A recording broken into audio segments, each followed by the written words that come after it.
Good morning. Good morning, heads of states, excellencies, dear guests, people watching from home. The fourth plenary meeting of the General Assembly is called to order. After our intense Monday, today starts the general debate of the 80th session. Before proceeding to the general debate, the Assembly will hear an introduction by Secretary General of his annual report on the work of the organization. Under Agenda Item 110, in accordance with Resolution 51/241 of 31st July 1997. Please take your seat. I now give the floor to the Secretary General of the United Nations, His Excellency Antonio Guterres.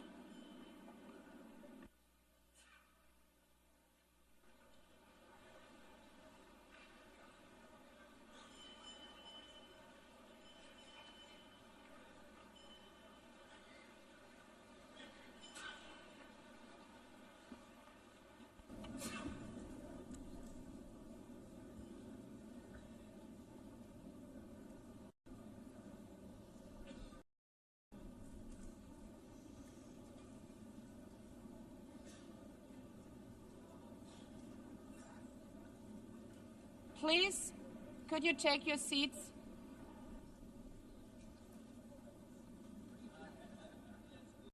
Let me begin with two words we have not been able to say often enough in this hall. Madam President.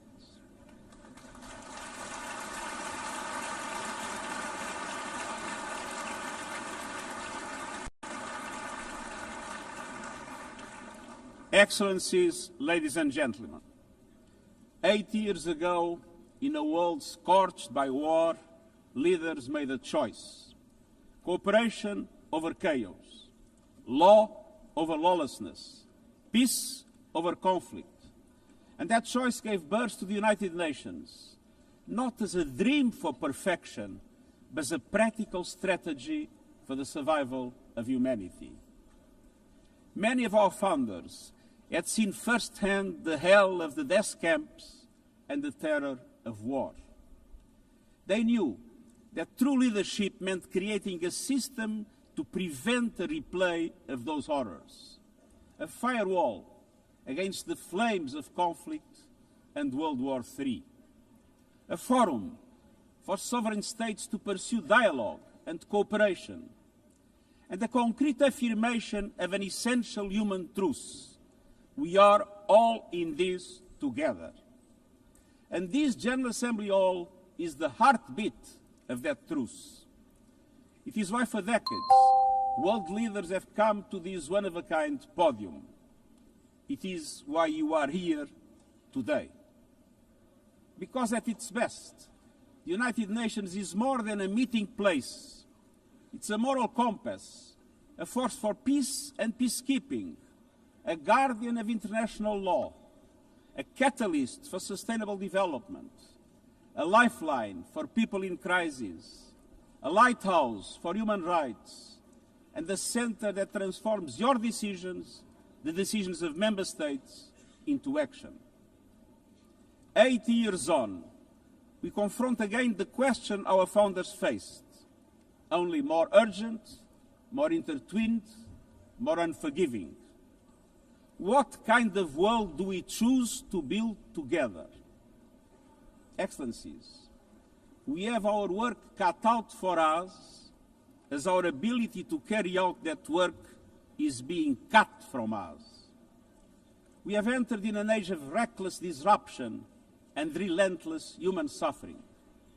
Look around. The principles of the United Nations that you have established are under siege. Listen, the pillars of peace and progress are buckling under the weight of impunity, inequality, and indifference.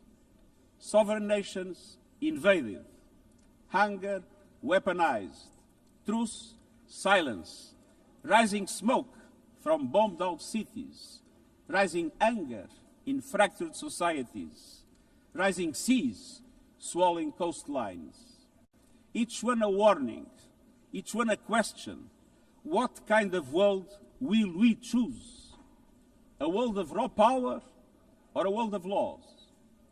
A world that is a scramble for self-interest or a world where nations come together?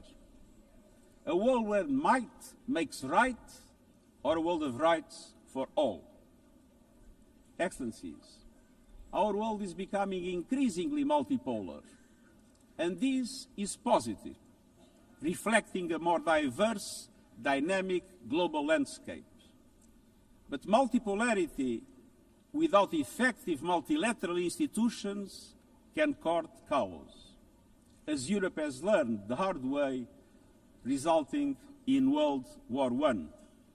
It was multipolar, but there was no multilateral institutions. So let's be clear. International cooperation is not naivete. It is hard-headed pragmatism. In a world where there's leap borders, isolation is an illusion. No country can stop a pandemic alone.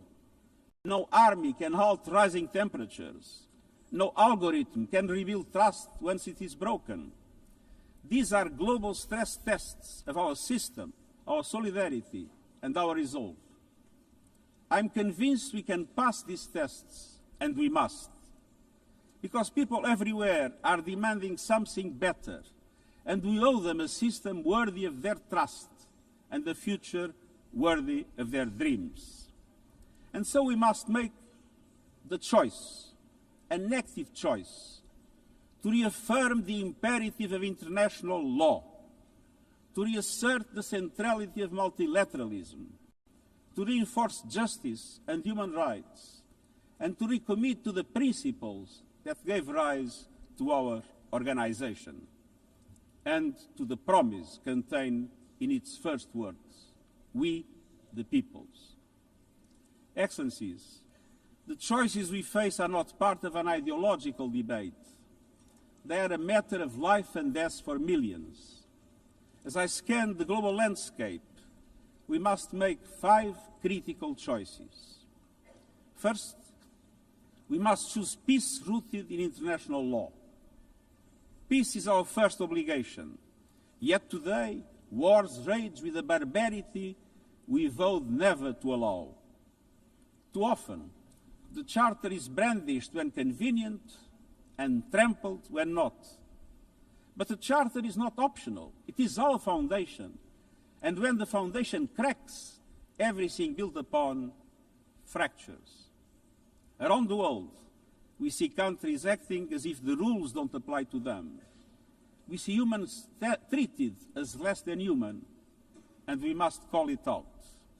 Impunity is the mother of chaos, and it has spawned some of the most atrocious conflicts of our times. In Sudan, civilians are being slaughtered, starved, and silenced. Women and girls face unspeakable violence. There is no military solution. I urge all parties, including those in this hall, end the external support that is fueling this bloodshed. Push to protect civilians, because the Sudanese people deserve peace, dignity, and hope. In Ukraine, relentless violence continues to kill civilians, destroy civilian infrastructure, and threaten global peace and security. I commend recent diplomatic efforts by the United States and others. We must work for a full ceasefire and a just, lasting peace in accordance with the Charter, UN resolutions, and international law. In Gaza, the horrors are approaching a third monstrous year. They are the result of decisions that defy basic humanity. The scale of death and destruction are beyond any other conflict in my years as Secretary General. The International Court of Justice has issued legally binding provisional measures in the case named Application of the Convention on the Prevention and Punishment of the Crime of Genocide in the Gaza Strip. Since then, a famine has been declared and the killing has intensified. The measures stipulated by the ICJ must be implemented fully and immediately.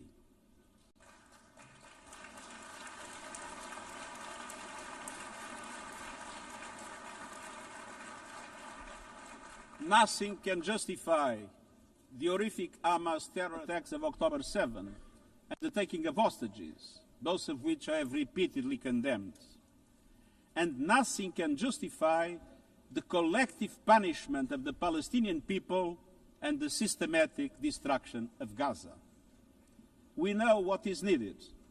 Permanent ceasefire now. All the hostages released now. Full humanitarian access now. And we must not relent in the only viable answer to sustainable Middle East peace, a two-state solution as so eloquently reaffirmed yesterday. We must urgently reverse dangerous trends on the ground. Relentless settler expansion and violence and the looming threat of annexation must stop. Everywhere, from Haiti to Yemen, to Myanmar and the Sahel and beyond, we must choose peace anchored in international law. The past year has brought glimmers of hope, including the ceasefire between Cambodia and Thailand, and the agreement between Azerbaijan and Armenia brokered by the United States. But far too many crises continue unchecked. Impunity prevails, lawlessness is a contagion, it invites mayhem, accelerates terror, and risks a nuclear free-for-all. When accountability shrinks, graveyards grow. When UN staff and facilities are attacked, violating legal obligations, so too is the core of our ability to serve and deliver. The Security Council must live up to its responsibilities. It must be more representative, more transparent, and more effective. Beyond crisis response, we must tackle the injustices that ignite conflict: exclusion, inequality, impunity, and corruption. The surest way to silence the guns is to raise the volume for justice. Real security is born of fairness and opportunity for all. Excellences, cela m'amène au deuxième point. This leads me to my second point. We must choose human dignity and human rights. Les droits humains ne sont pas Human un ornement rights de la are paix. not an ornament Ils en of sont le peace. socle. They're its bedrock. Les droits humains, sociaux, Human rights, économiques, economic, politiques, social, civiques cultural, et political, culturels and civil sont are universels, universal, indivisibles indivisible, et and interdépendants. interdependent. Choisir les droits, Choosing c'est rights plus que des means paroles. more than C'est words. choisir la justice It plutôt que le means choosing silence. justice over C'est silence. préserver la liberté It means et l'espace protecting civique. freedom and civic space. Faire avancer l'égalité pour Advancing les femmes et equality les for filles. women and girls. Combattre le Confronting racisme et la racism and discrimination discrimination sous toutes leurs in formes. all its forms. Protéger les défenseurs des Protecting droits human humains, rights les defenders, journalistes journalists, et la liberté and freedom of d'expression, speech. et garantir les droits And des réfugiés et upholding des the rights migrants of refugees and afin que la migrants mobilité so soit that sûre mobility is et safe conforme and au in droit accordance with international. international law.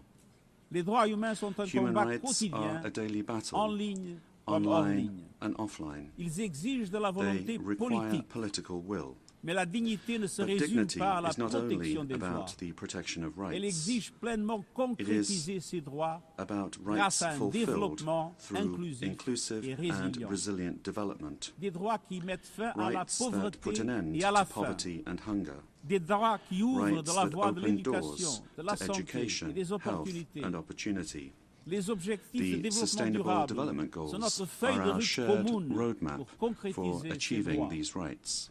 Mais pour avancer sur But cette in order voie, to make il faut progress du down this carburant. road, we need Ce fuel. carburant, c'est le And financement. that fuel is Et nous savons ce qu'un finance. développement bien mené peut We've seen accomplir. what development done right can Au deliver. cours de la dernière In the past décennie, decade, des millions de personnes supplémentaires millions ont more have accédé à gained access to l'électricité, electricity, à des solutions de cuisson clean propres cooking et à solutions, l'Internet. and to the Le internet. mariage des enfants Child marriage recule, is in retreat. la représentation des femmes Women's avance, representation is mais les growing, coupes dans l'aide au but cuts développement to aid font des are wreaking ravages. havoc. Pour un grand nombre de personnes, They are elles a death représentent une sentence for condamnation many. à mort. Pour tant d'autres, For so un many more, avenir confisqué. a stolen future. C'est là tout le This paradoxe is de the notre great époque. paradox of our time. Nous avons les solutions, We have the mais nous solutions, siphonnons le but we carburant are siphoning qui nous off the permettrait fuel d'avancer. that would make it possible to make Choisir la progress. dignité, c'est choisir To la choose justice dignity, we financière must choose et la financial solidarité. justice and solidarity. Nous devons réformer We need l'architecture to financière reform the international internationale financial afin architecture qu'elle soit au so that it service du drives développement development de for all. toutes et de tous. Avant que des banques multilatérales de With bigger développement and plus grandes et bolder plus multilateral audacieuses development qui banks prêtent lending more davantage et mobilisent and plus de capitaux mobilizing more privés pour les private pays en capital développement, for developing avec des countries, mécanismes d'allègement de with dette plus faster rapides et and plus fairer justes, debt relief couvrant tous mechanisms, les pays en difficulté, helping every country in y compris crisis, ceux à revenus including intermédiaires. middle-income countries. Une protection des ressources nationales Protecting en natural s'attaquant aux flux resources financiers by illicites, tackling illicit aux financial pratiques fiscales flows and abusives abusive tax qui volent aux practices sociétés that rob leur societies avenir. of their future. Et des institutions And financières global mondiales à financial l'image du monde institutions that d'aujourd'hui, represent today's avec world, une with participation far bien plus greater forte participation des pays of en développement developing countries dans sa composition et ses décisions. in terms of their composition Alors and faisons their le choix decision-making. d'une So, économie mondiale let au us service choose de a toutes global et economy tous. that works for everyone, Faisons le men choix and women. des droits Let humains us choose et de la human dignité rights and et dignity, donnons-nous les moyens d'une and transition let us juste equip pour les ourselves peuples with the et la means planète.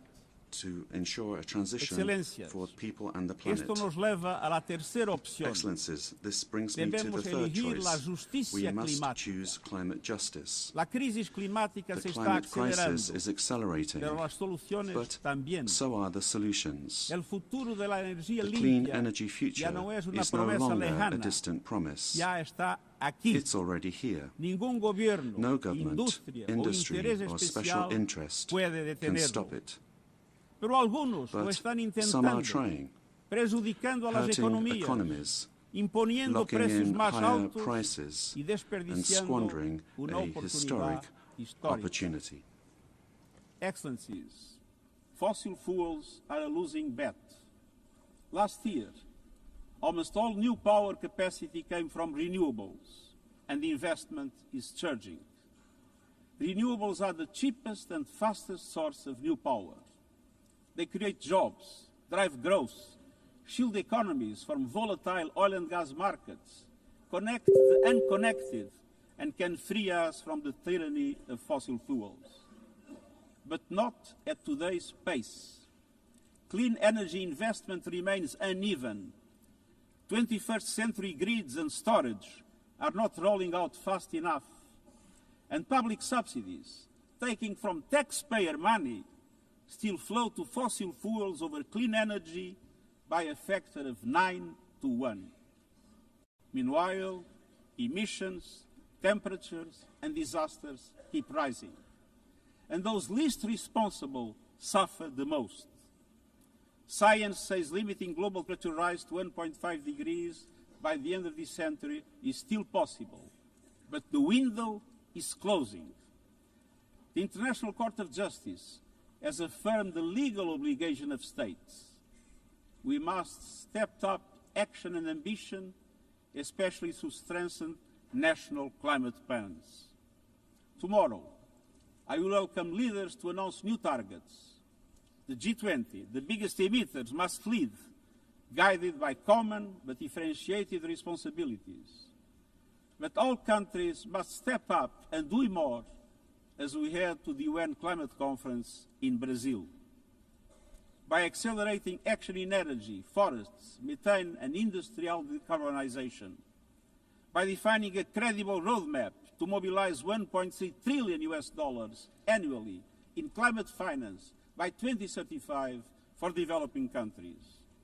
By supporting just transitions, by doubling finance for adaptation to at least $40 billion this year, and rapidly deploying proven tools to unlock billions more in concessional finance. And by capitalizing the Loss and Damage Fund with significant contributions. All of these requires government, international financial institutions, philanthropies, civil society, and the private sector to work together, to provide fiscal space to developing countries and unlock new innovative sources of finance at scale, including solidarity levies on high-emitting sectors and debt swaps. We have the solutions and tools, but we must choose climate justice and climate action. First, we must choose to put technology at the service of humanity. Artificial intelligence is rewriting human existence in real time, transforming how we learn, work, communicate, and what we can trust. And the question is not how to stop it, but how to steer it for the greater good. Technology must be our servant, not our master. It must promote human rights, human dignity, and human agency.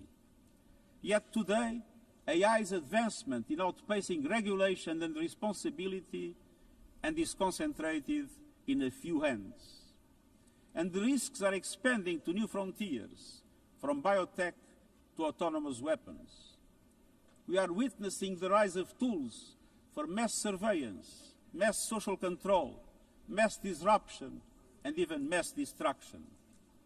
Tools that can drain energy, strain ecosystems, and intensify the race for critical minerals, potentially stoking instability and conflict.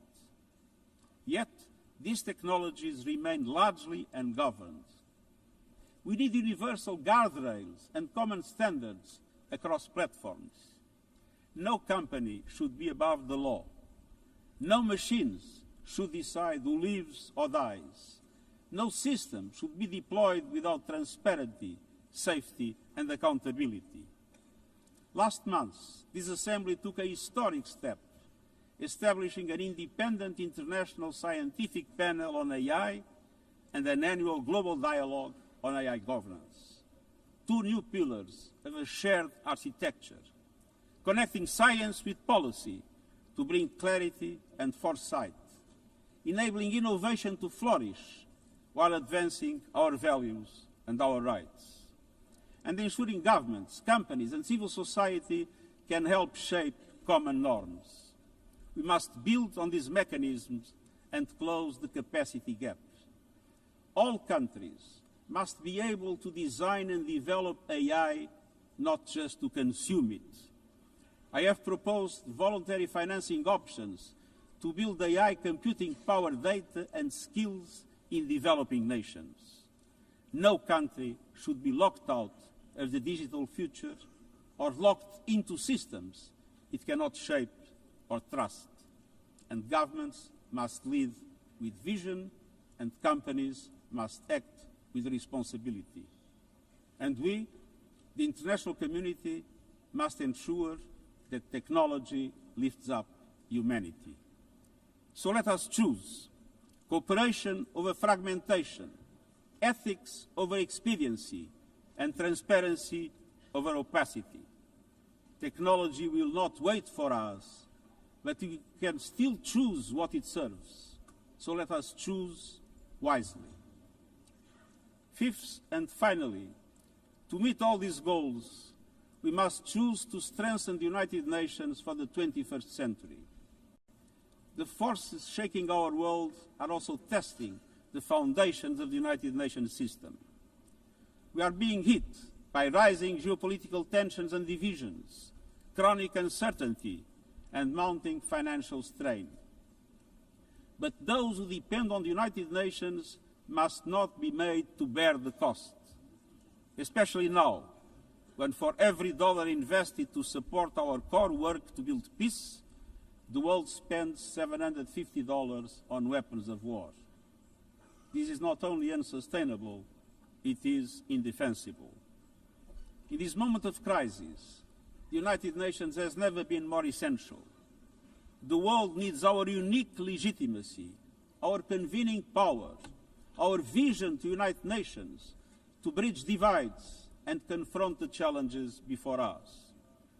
The Pact for the Future has shown your determination to build a United Nations that is stronger, more inclusive, and more effective.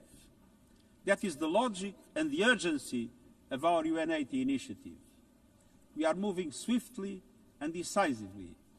I put forward concrete proposals, a revised budget for 2026 that strengthens accountability, improves delivery, and cuts costs, practical reforms to implement mandates more effectively and efficiently with greater impact, and ideas to spark a paradigm shift in the structure of the UN and how its parts work together.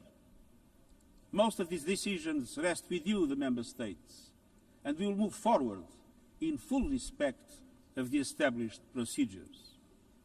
Together, let us choose to invest in a United Nations that adapts, innovates, and is empowered to deliver for people everywhere.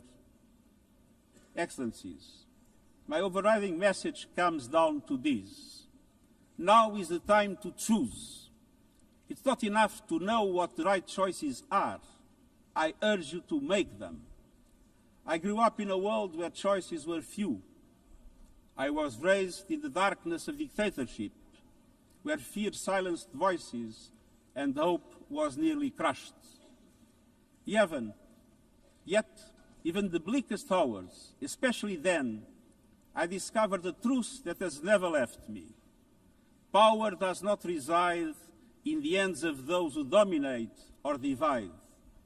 Real power resides from people, from our shared resolve to uphold dignity, to defend equality, to believe fiercely in our common humanity and the potential of every human being. I learned early to persevere, to speak out, to refuse to surrender, no matter the challenge, no matter the obstacle, no matter the hour. We must and we will overcome. Because in a world of many choices, there is one choice we must never make, the choice to give up. We must never give up. That is my promise to you, for peace, for dignity, for justice, for humanity, for the world we know is possible when we work as one. I will never, ever give up. Thank you.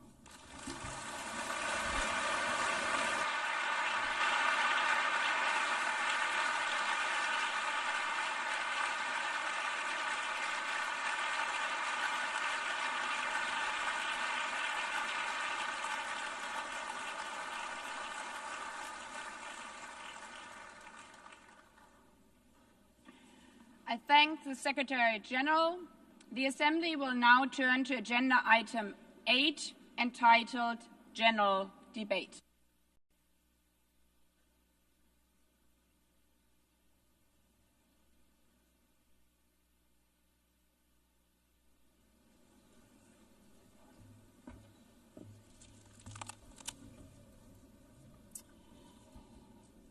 Years, longer than the average human life. This anniversary of the United Nations should have been a moment of celebration. But this is not an ordinary year. Just look at the state of our world, as the Secretary General described. Thousands of orphans in Gaza are wandering around the rubble, eating sand, drinking contaminated water. 90-year-old women in Ukraine are hiding from drones, trapped in their homes instead of living their final years in peace. Children in Haiti, too afraid to walk to school, afraid they might be gunned down by gangs like their friends. And for every conflict and tragedy that seizes the headlines, there are so many more that are forgotten, lost to the news cycle. Like women in Democratic Republic of the Congo, shielding their daughters from armed groups, fearful they might be raped. And Rohingya children, spending their whole childhood in tattered tents, unable to remember what their home looks like. Faced with these realities, now is not the time to celebrate, but to ask ourselves, where is the United Nations? Distinguished heads of state and government, Mr. Secretary General, Excellencies, ladies and gentlemen, people out there in the world watching us. Clearly, we have to do better. But what we should not let cynics allow to weaponize these failures, to argue that our institution is a waste of money, outdated, irrelevant. When the principles of the Charter are ignored, is it the UN that has failed? When tanks rolled into Ukraine, was it because Article 2 of the Charter is not clear enough about sovereignty and territorial integrity? When civilians, children, are killed in Gaza, is it humanitarian law at fault for failing to protect them? It's not the Charter which fails. It's not the UN as an institution which fails. The Charter, our Charter, is only as strong as member states' willingness to uphold it, and their willingness to hold to account those who violate it. Excellencies, yes, our world is in pain. Yes, we have failures. But imagine how much worse would it be without the United Nations? Would a single person be better off without it? Without UNICEF, 26 million children would not have received an education. Without the World Food Programme, nearly 125 million people would have lacked life-saving food assistance. Without the World Health Organization, over 1 billion vaccines would not have been supplied. Sometimes we could have done more, but we cannot let this dishearten us. If we stop doing the right thing, evil would prevail. This 80th session is not about big celebrations. It's about finding the resolve not to give up, the resolve to be better together, just as our predecessors did 8 decades ago. This institution was born in a world on fire and desperate for reprieve. 750 million, nearly a third of humanity back then, still under colonial rule. 2 world wars in a generation, 70 million dead. The horrors of the Holocaust revealed to our collective shame. This was a generation that knew almost nothing but suffering and despair. The signing of the Charter in 1945 gave hope to millions, gave us a North Star that guided our path from the ashes of war, helped guide nations from colonial rule into independent states, helped end apartheid. Across the decades, the United Nations has been a compass pointing toward peace, humanity, and justice. We have not always succeeded, but the story of this institution is not a story of easy victories. It's a story of falling and rising, of pulling ourselves and each other back up and trying harder. We gather here for the 80th time, not for empty celebration, not out of ritual, not to hear our own voices. We gather to prove that this institution matters, and that through this institution, every nation represented here, no matter how big or small, can summon again the strength and unity first shown in San Francisco 80 years ago.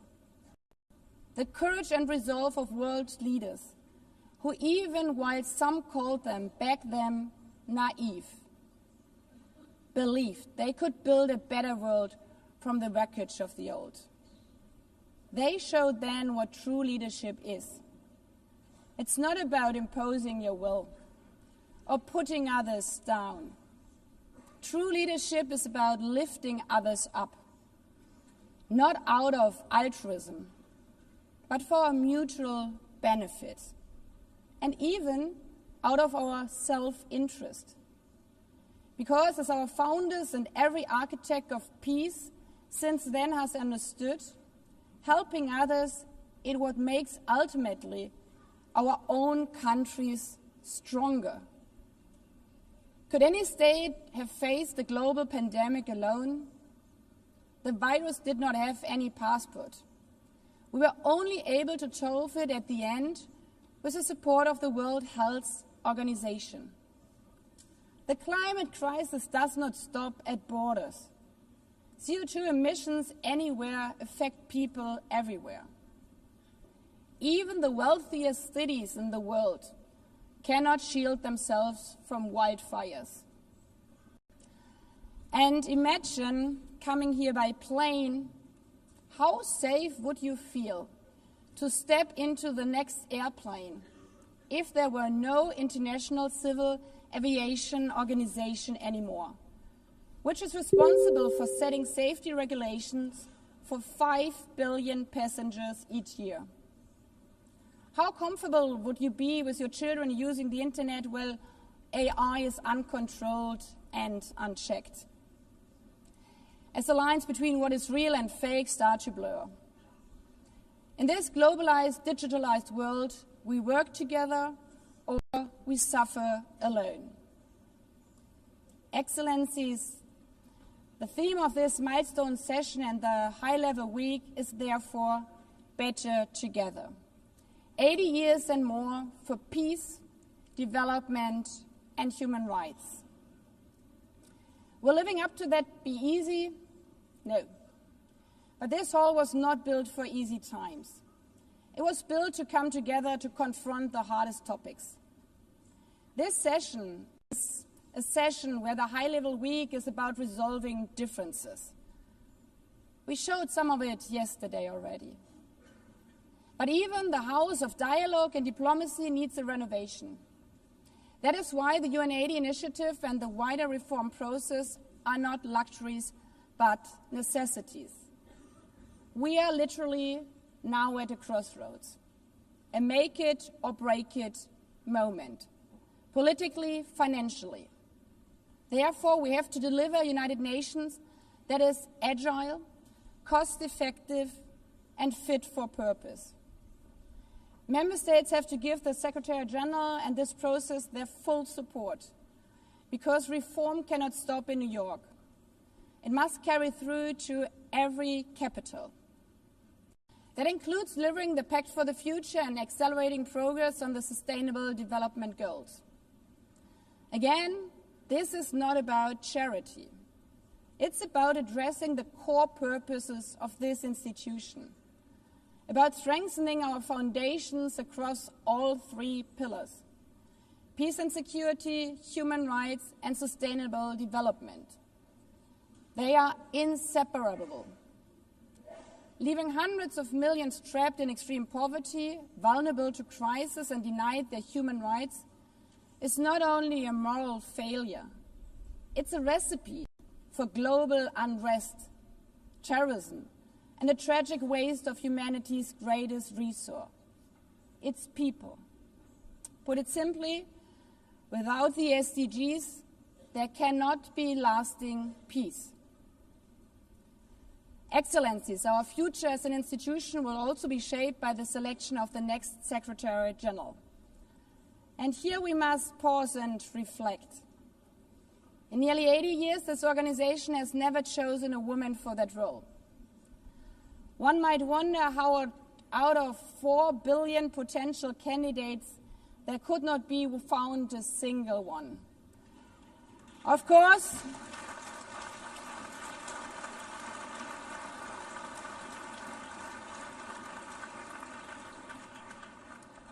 Of course, the choice rests with member states.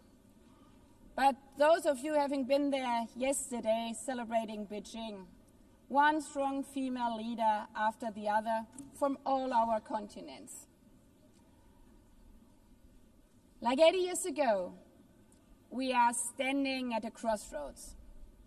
And it's up to us, to every single member state, to live up to the same leadership as your predecessors did, to act when action is needed, to uphold the principles of our charter, to be better together, to show the people around the world that this United Nation is there, today, tomorrow, and for the next 8 decades. Because, after all, it's the life insurance for every country.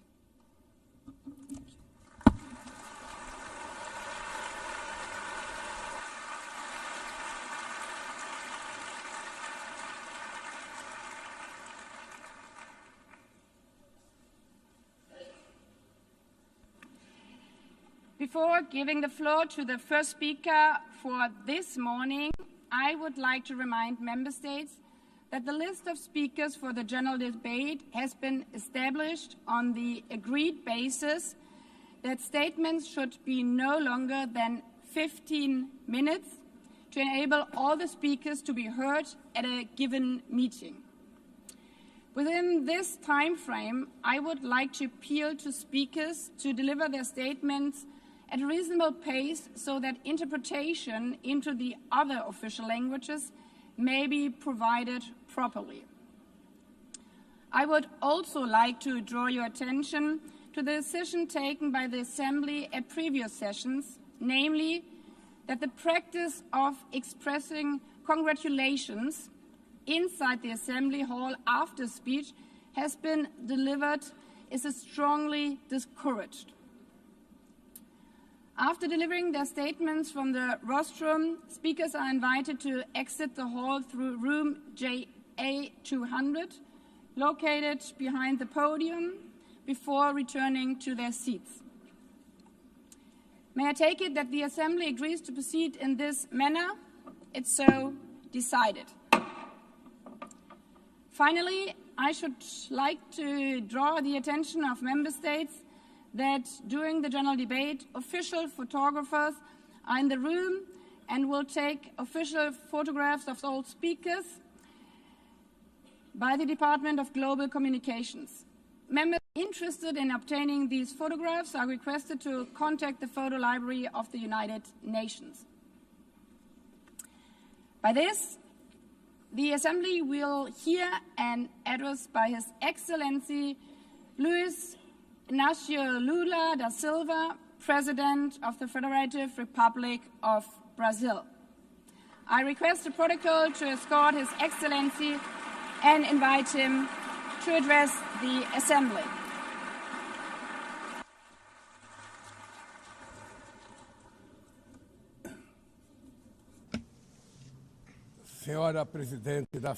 Madam President of the General Assembly, Annalena Baerbock, Mr. Secretary-General Antonio Guterres, dear heads of state and government, and representatives of the member states gathered here. This should be a time to celebrate the United Nations.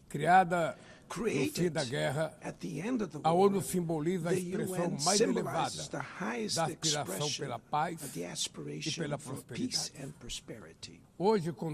Today, however, the ideals that inspired its founders in San Francisco are under threat as never before in their history. Multilateral rule.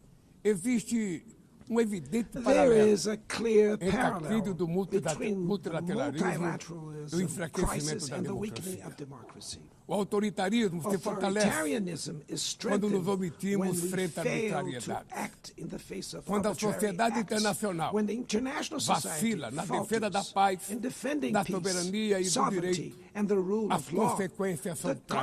consequences are Em tragic todo o mundo, throughout the world. forças antidemocráticas Anti-democratic tentam forces subjugar are trying to as subjugate instituições e institutions sufocar and as stifle liberdades. freedoms. Cultuam a violência, They worship exalta violence, a ignorância, praise ignorance, atuam como act milícias as physical físicas e and digitais digital militias, e cerceiam a and it's ingerência unacceptable. em This assuntos interference internos, in domestic conta com o affairs auxílio de uma is extrema-direita aided by a subserviente e subservient saudosa far-right de antigas who is hegemonias. nostalgic of past Falsos hegemonies, false arquitetam patriots, e promovem plan and publicly publicamente promote ações contra o actions Brasil. against Brazil.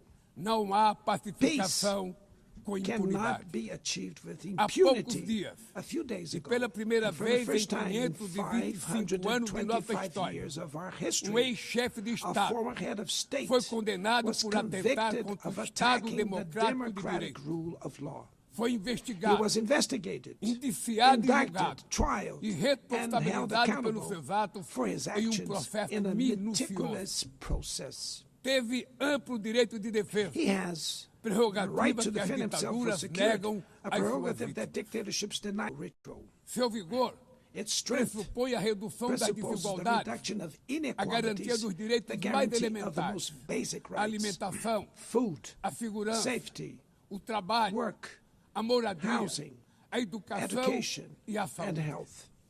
A democracia falha Democracy quando as fails mulheres ganham when menos que women os homens earn less than ou men morrem pelas or mãos de die parceiros at e the hands familiares. of partners and family Ela members. perde It quando loses fecha suas when it portas closes its e doors culpa migrantes and pelas blames mazelas do migrants mundo. for the world's ills. A pobreza Poverty é tão is inimiga as da much democracia an enemy of quanto o democracy extremismo. as extremism. Por isso, Therefore, foi com orgulho we were proud que to recebemos receive da FAO a confirmation from confirmação de que o FAO Brasil that voltou Brazil a has sair do once mapa again da left fome the hunger este map ano de in this 2025. year, 2025.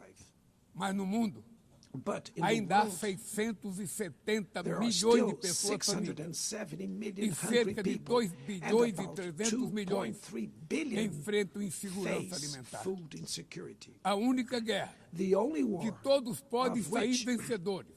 everyone É can que emerge travamos victorious contra a is the fome one e a we pobreza. wage against hunger and Esse é o poverty. objetivo da Aliança This is the Global goal of the que global lançamos no alliance we G20 launched e que já conta at the com o apoio de G20 and which has the 103 support países. of 103 A countries. comunidade The internacional international community precisa rever needs to suas revise prioridades, its priorities, reduzir os gastos com reduce guerras arms e spending, aumentar a ajuda and ao increase desenvolvimento. development aid. Aliviar o serviço da Relieve the dívida service externa of the dos foreign países mais debt pobres, of the poorest sobretudo os countries, above africanos, all African e nations, definir and set padrões mínimos de minimum tributação global global tax standards para que os super so ricos that the super paguem mais rich impostos pay que more os taxes trabalhadores. than workers.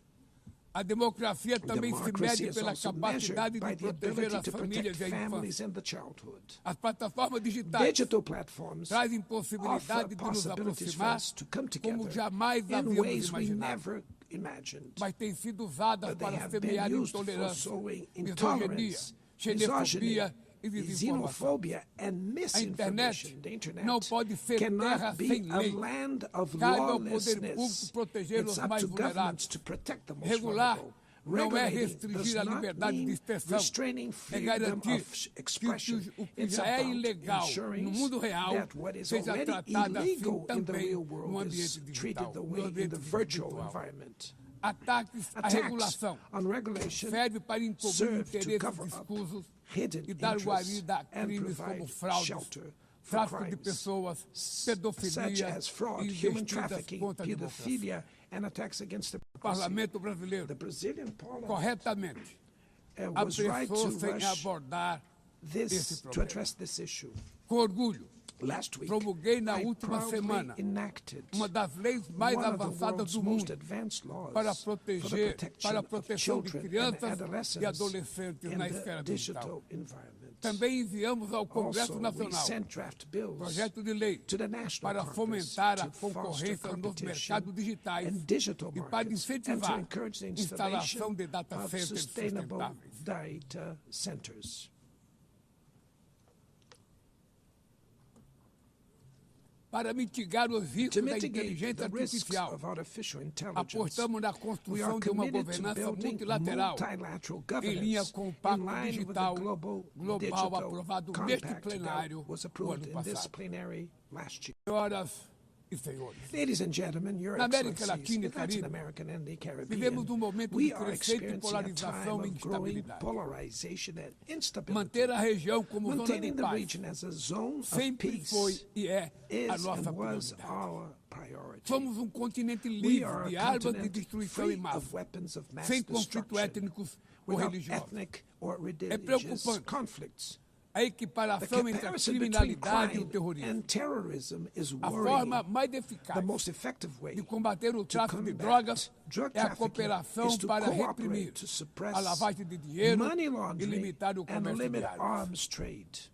Usar força Using letal lethal em force situações in que não situations constituem that do not conflitos armados constitute armed equivale conflict is a executar tantamount pessoas to sem executing julgamento. people without trial. Outras partes do Other parts of the planeta planet já testemunharam intervenções que witnessed causaram danos maiores interventions do that que se caused greater pretendia damage evitar. than intended. Com graves With considerá-lo the path to não deve estar dialogue must fechada not be na closed Venezuela. in Venezuela. O Haiti Haiti tem direito a has the futuro right livre de to a violência. violence E é free inadmissível future. And it is que Cuba esteja unacceptable listada that como Cuba país que be patrocina o listed as a terrorismo. country that sponsors No terrorism. conflito And the na conflict Ucrânia, in Ukraine,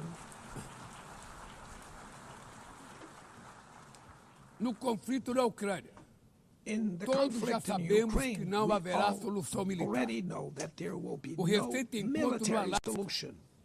The despertou recent a meeting in esperança de uma Alaska saída raised negociada. hopes for a negotiated É way preciso out. pavimentar It's necessary to caminhos pave the way para uma solução for a realista. realistic Isso solution. implica This levar em conta as implies legítimas taking into preocupações de account segurança the de todas as legitimate partes. security concerns A of all iniciativa parties. africana The African e o grupo Initiative de amigos da and paz, the Friends criado for por Peace China e group Brasil, created by China pode and contribuir Brazil para promover o can diálogo. help promote dialogue Nenhuma situação and a diplomatic é solution. mais No emblemática situation do is que o more uso emblematic desproporcional e of the ilegal disproportionate da and força illegal do use que a of da force Palestina. that the one occurring.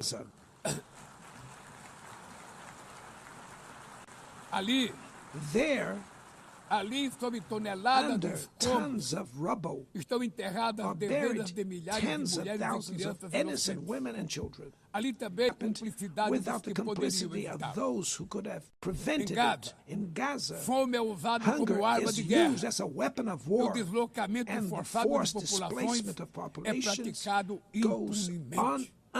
Quero unpunished. expressar I express admiração my aos admiration judeus to the Jews que dentro e who, fora de Israel, inside and se outside opõem Israel, a esta punição oppose coletiva. this collective punishment. O povo The palestino Palestinian people corre o risco are de at risk desaparecer. of disappearing. Só sobreviverá They como will um only Estado survive independente with integrado an à independent state comunidade integrated internacional. to the international community. Esta é a This solução is the defendida por solution mais de defended by more 150 than membros da ONU 150 e afirmada UN members, ontem aqui, reaffirmed neste mesmo yesterday plenário, here in this very mas plenary, obstruída but por um barred único by veto. a single É veto. lamentável It is regrettable presidente that Mahmoud President Abbas Mahmoud tenha Abbas sido impedido was prevented pelo by país the host anfitrião de country ocupar of a occupying bancada da the Palestinian Palestina bench nesse at this momento historical moment.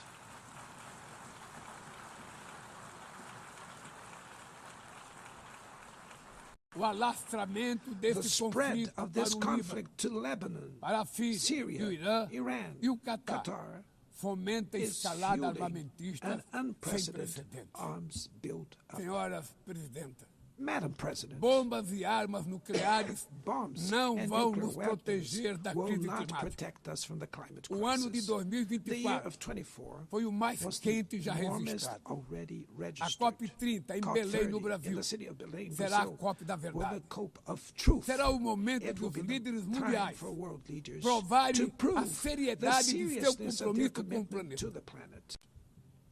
Sem ter o quadro Without completo das a complete contribuições picture nacionalmente determinadas, of the a chamada NDCs, NDC, nationally determined caminharemos de olhos contributions, vendados we para o were verdadeiro walking abismo. blindfolded towards O Brasil the abyss. se comprometeu a reduzir entre 59% e 67% suas emissões, abrangendo todos os gases de efeito estufa em todos os setores da economia. Nações em desenvolvimento enfrentam a mudança do clima ao mesmo tempo em que lutam contra outros desafios. Enquanto isso, países ricos usufruem de padrão de vida obtido às custas de 200 anos de emissões de gases. Exigir maior ambição e maior acesso a recursos e tecnologias não é uma questão de caridade, é apenas uma questão de justiça. A corrida por minerais críticos essenciais para a transição energética não pode reproduzir a lógica predatória que marcou os últimos séculos. Em Belém, o mundo vai conhecer a realidade da Amazônia. O Brasil já reduziu pela metade o desmatamento na região nos 2 últimos anos. Erradicá-lo requer garantia, condições dignas de vida para seus milhões de habitantes.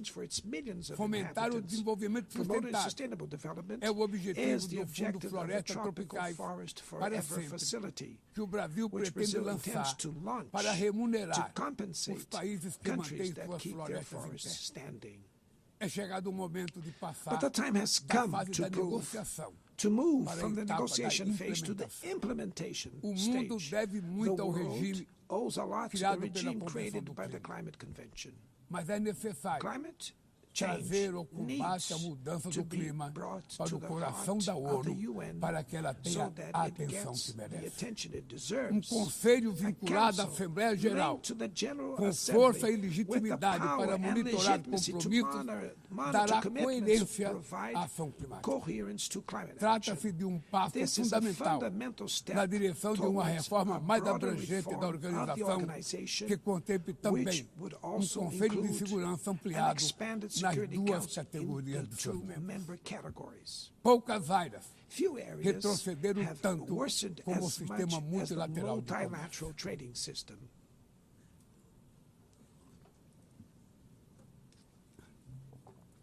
Medidas unilaterais transformam em letra morta princípios basilares como a cláusula de inação desfavorecida.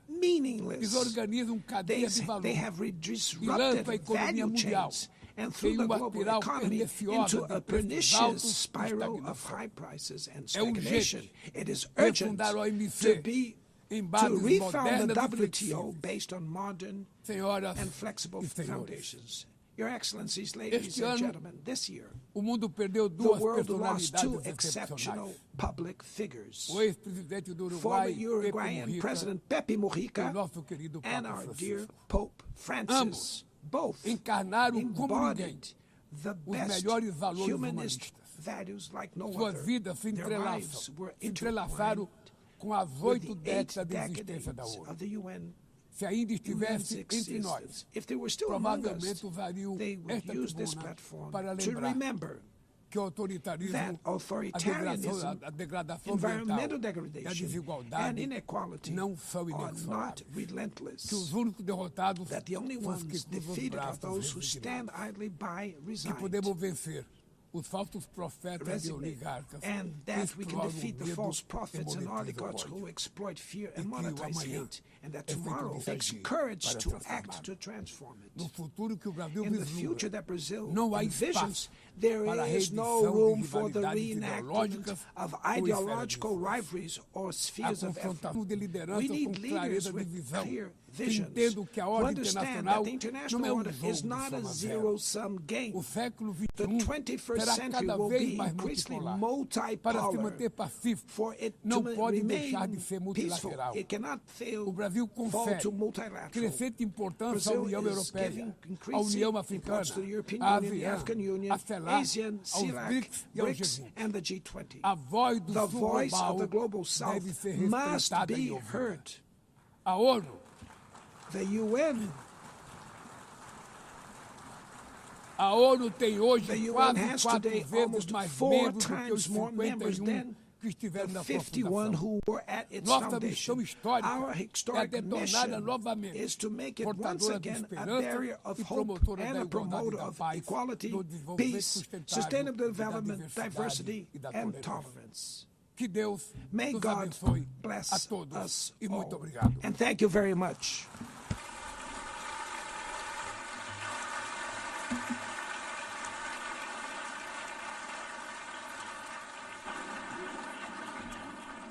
On behalf of the Assembly, I wish to thank the President of the Federative Republic of Brazil,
the Assembly will hear an address by His Excellency Donald Trump, President of the United States of America. I request protocol to escort His Excellency and invite him to address the Assembly.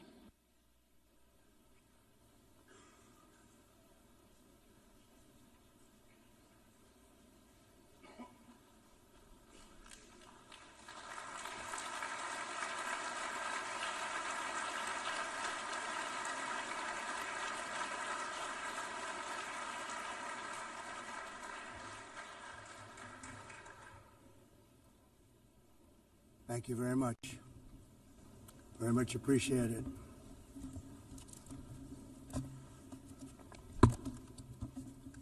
And I don't mind making this speech without a teleprompter, because the teleprompter is not working. I feel very happy to be up here with you nevertheless, and that way you speak more from the heart. I can only say that whoever's operating this teleprompter is in big trouble.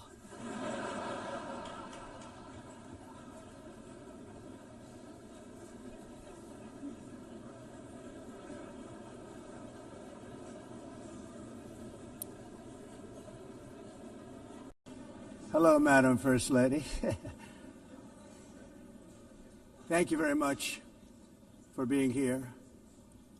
And Madam President, Mr. Secretary General, First Lady of the United States, distinguished delegates, ambassadors, and world leaders. 6 years have passed since I last stood in this grand hall and addressed a world that was prosperous and at peace in my first term. Since that day, the guns of war have shattered the peace I forged on 2 continents. An era of calm and stability gave way to one of the great crises of our time.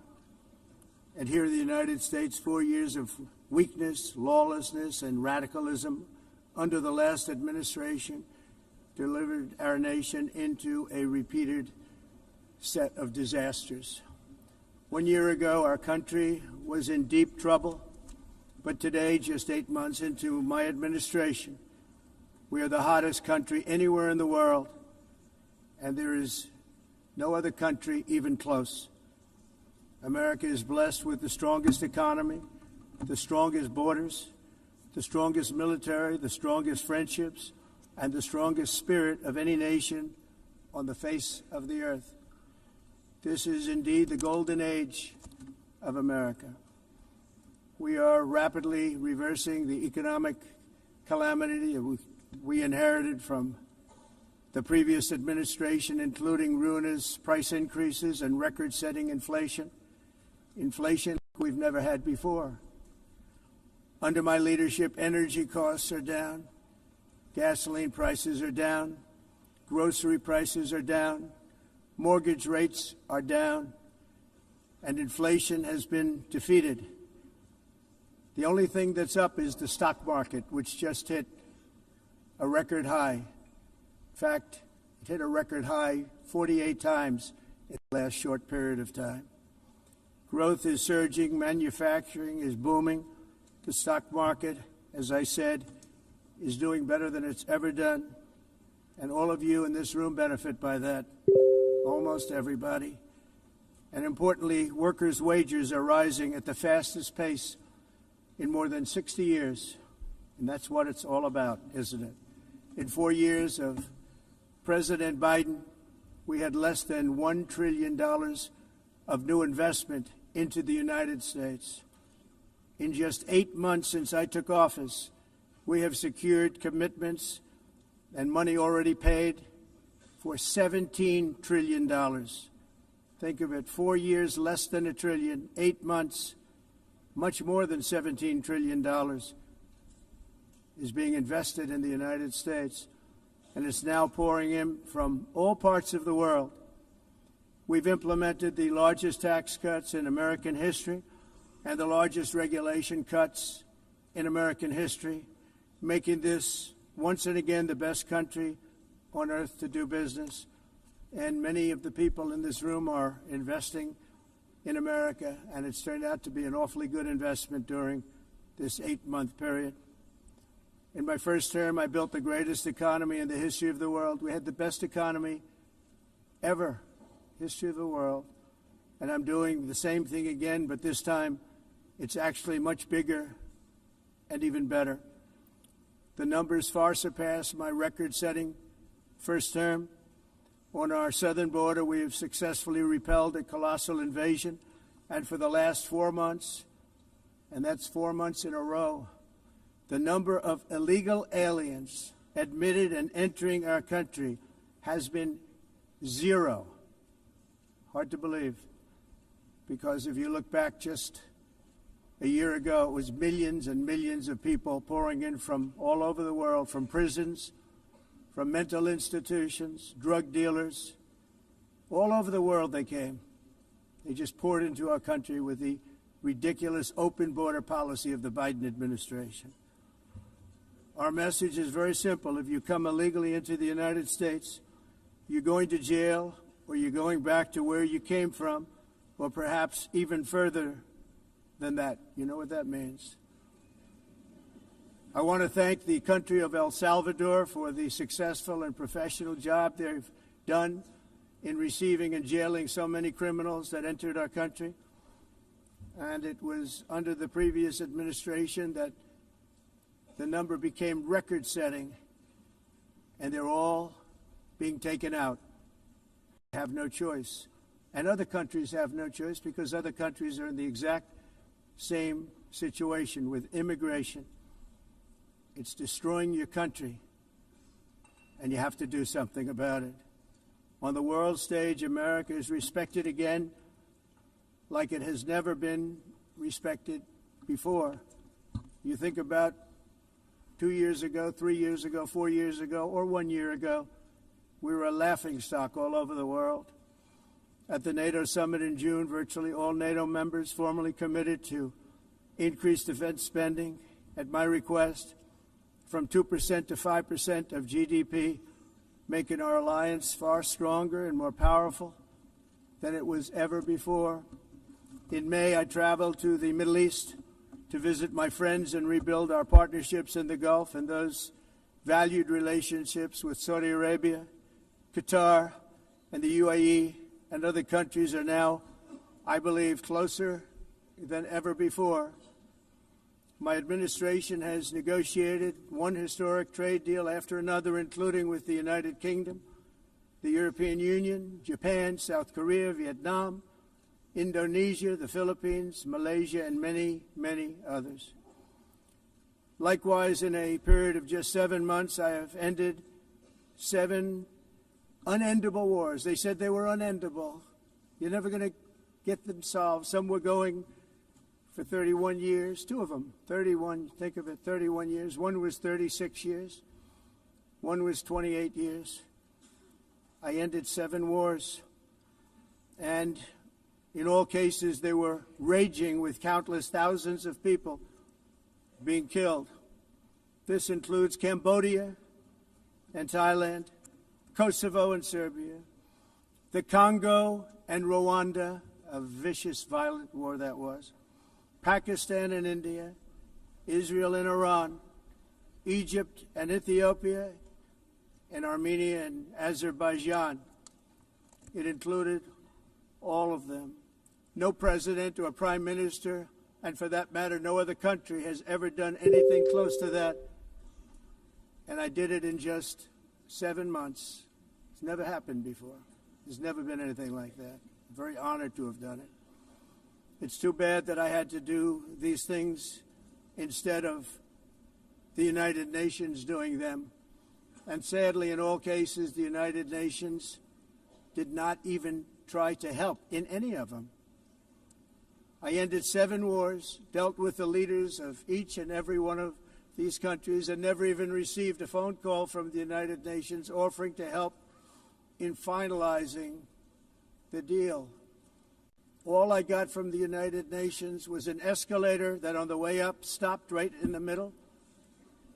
If the First Lady wasn't in great shape, she would have fallen. But she's in great shape. We're both in good shape. We both stood. And then a teleprompter that didn't work. These are the 2 things I got from the United Nations, a bad escalator and a bad teleprompter. Thank you very much. And by the way, it's working now. It just went on. Thank you. I think I should just do it the other way. It's easier. Thank you very much. I didn't think of it at the time because I was too busy working to save millions of lives. That is the saving and stopping of these wars. But later I realized that the United Nations wasn't there for us. They weren't there. I thought of it really after the fact, not during these negotiations, which were not easy. That being the case, what is the purpose of the United Nations? The UN has such tremendous potential. I've always said it. It has such tremendous, tremendous potential. But it's not even coming close to living up to that potential. For the most part, at least for now, all they seem to do is write a really strongly worded letter and then never follow that letter up. It's empty words, and empty words don't solve war. The only thing that solves war and wars is action. Now, after ending all of these wars and also earlier negotiating the Abraham Accords, which is a very big thing for which our country received no credit, never receives credit. Everyone says that I should get the Nobel Peace Prize for each one of these achievements. But for me, the real prize will be the sons and daughters who live to grow up with the mothers and fathers, because millions of people are no longer being killed in endless and unglorious wars. What I care about is not winning prizes, it's saving lives. We saved millions and millions of lives with the 7 wars. And we have others that we're working on, and you know that. Many years ago, a very successful real estate developer in New York, known as Donald J. Trump, I bid on the renovation and rebuilding of this very United Nations complex. I remember it so well. I said at the time that I would do it for $500 million, rebuilding everything. It would be beautiful. I used to talk about, I'm going to give you marble floors. They're going to give you terrazzo. I'm going to give you the best of everything. You're going to have mahogany walls. They're going to give you plastic. But they decided to go in another direction, which was much more expensive at the time, and which actually produced a far inferior product. And I realized that they did not know what they were doing when it came to construction, and that their building concepts were so wrong, and the product that they were proposing to build was so bad and so costly. It was going to cost them a fortune. And I said, and wait till you see the overruns. Well, I turned out to be right. They had massive cost overruns and spent between $2 and $4 billion on the building and did not even get the marble floors that I promised them. You walk on terrazzo. Do you notice that? As far as I'm concerned, frankly, looking at the building and getting stuck on the escalator, they still haven't finished the job. They still haven't finished. That was years ago.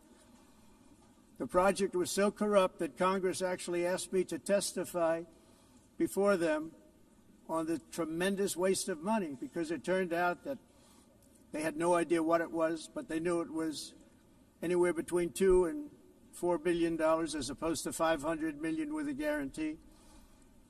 But they had no idea, and I said it cost much more than $5 billion.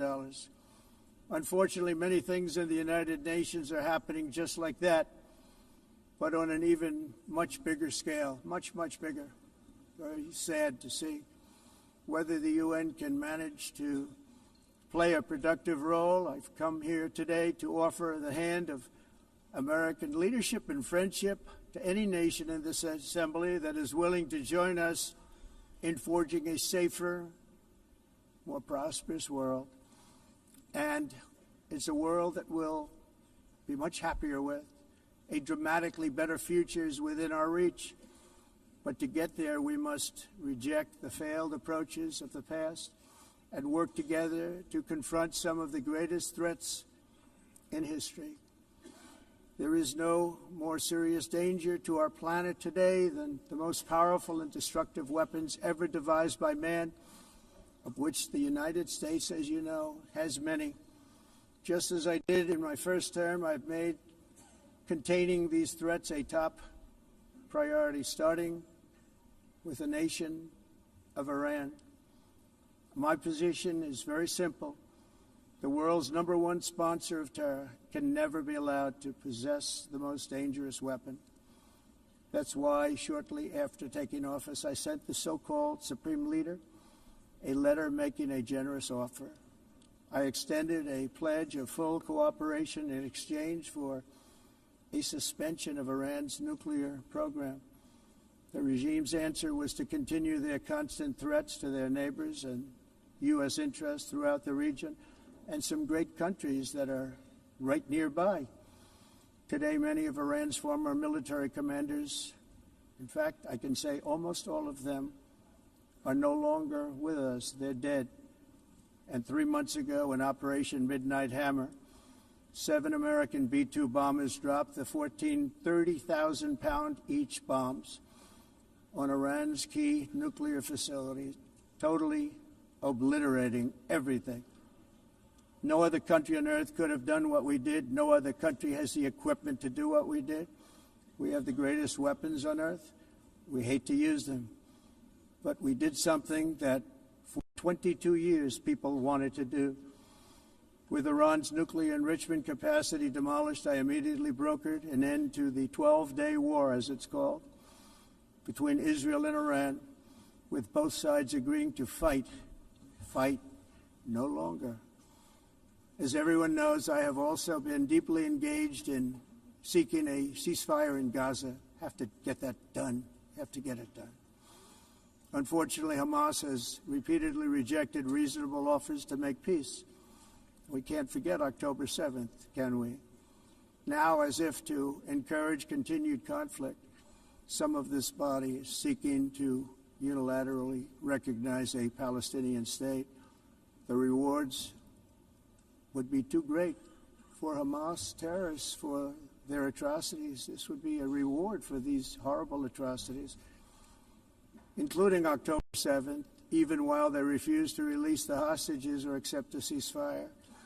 Instead of giving to Hamas and giving so much, because they've taken so much, they have taken so much. This could have been solved so long ago.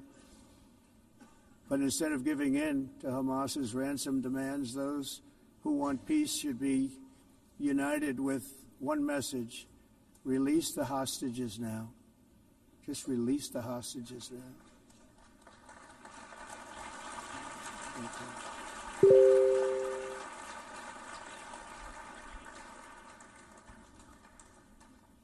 Thank you. as we have got to come together, and we will come together, got to get it done. We have to stop the war in Gaza immediately. We have to stop it. We have to get it done. We have to negotiate. Immediately have to negotiate peace. We got to get the hostages back. We want all 20 back. We don't want 2 and 4. As you know, I got, along with Steve Witkoff and others that helped us, Marco Rubio, we got most of them back. We were involved in all of them. But I always said the last 20 are going to be the hardest, and that's exactly what happened. We have to get them back now. We don't want to get back 2, and then another 2, and then 1, and then 3. Have this process. No, we want them all back, and we want the actually 38 dead bodies back too. Those parents came to me and they want them back, and they want them back very quickly and very badly, as though they were alive. They want them. They want them every bit as much as if their son or daughter were alive. I've also been working relentlessly, stopping the killing in Ukraine. I thought that would be, of the 7 wars that I stopped, I thought that would be the easiest because of my relationship with President Putin, which had always been a good one. I thought that was going to be the easiest one. But, you know, in war, you never know what's going to happen. There are always lots of surprises, both good and bad. Everyone thought Russia would win this war in 3 days, but it didn't work out that way. It was supposed to be just a quick little skirmish. It's not making Russia look good. It's making them look bad. No matter what happens from here on out, this was something that should have taken a matter of days, certainly less than a week. And they've been fighting for 3.5 years and killing anywhere from 5,000 to 7,000 young soldiers, mostly soldiers, on both sides, every single week, from 5,000 to 7,000 dead young people, and some in cities, much smaller numbers, where rockets are shot, where drones are dropped. This war would never have started if I were president. This was a war that should have never happened. It shows you what leadership is, what bad leadership can do to a country. Look what happened to the United States, and look where we are right now in just a short period of time. The only question now is how many more lives will be needlessly lost on both sides. China and India are the primary funders of the ongoing war by continuing to purchase Russian oil. But inexcusably, even NATO countries have not cut off much Russian energy and Russian energy products, which, as you know, I found out about 2 weeks ago, and I wasn't happy. Think of it. They're funding the war against themselves. Who the hell ever heard of that one? In the event that Russia is not ready to make a deal to end the war, then the United States is fully prepared to impose a very strong round of powerful tariffs, which would stop the bloodshed, I believe, very quickly. But for those tariffs to be effective, European nations, all of you are gathered here right now, would have to join us in adopting the exact same measures. I mean, you're much closer to the city. We have an ocean in between. You're right there. And Europe has to step it up. They can't be doing what they're doing. They're buying oil and gas from Russia while they're fighting Russia. It's embarrassing to them, and it was very embarrassing to them when I found out about it, I can tell you that. They have to immediately cease all energy purchases from Russia. Otherwise, we're all wasting a lot of time. So I'm ready to discuss this. We're going to discuss it today with the European nations, all gathered here. I'm sure they're thrilled to hear me speak about it, but that's the way it is. I like to speak my mind and speak the truth. As we seek to reduce the threat of dangerous weapons today, I'm also calling on every nation to join us in ending the development of biological weapons once and for all. And biological is terrible, and nuclear is even beyond, and we include nuclear in that. We want to have a cessation of the development of nuclear weapons. We know, and I get to view it all the time. Sir, would you like to see? And I look at weapons that are so powerful that we just can't ever use them. If we ever use them, the world literally might come to an end. There would be no United Nations to be talking about. There would be no nothing. Just a few years ago, reckless experiments overseas gave us a devastating global pandemic.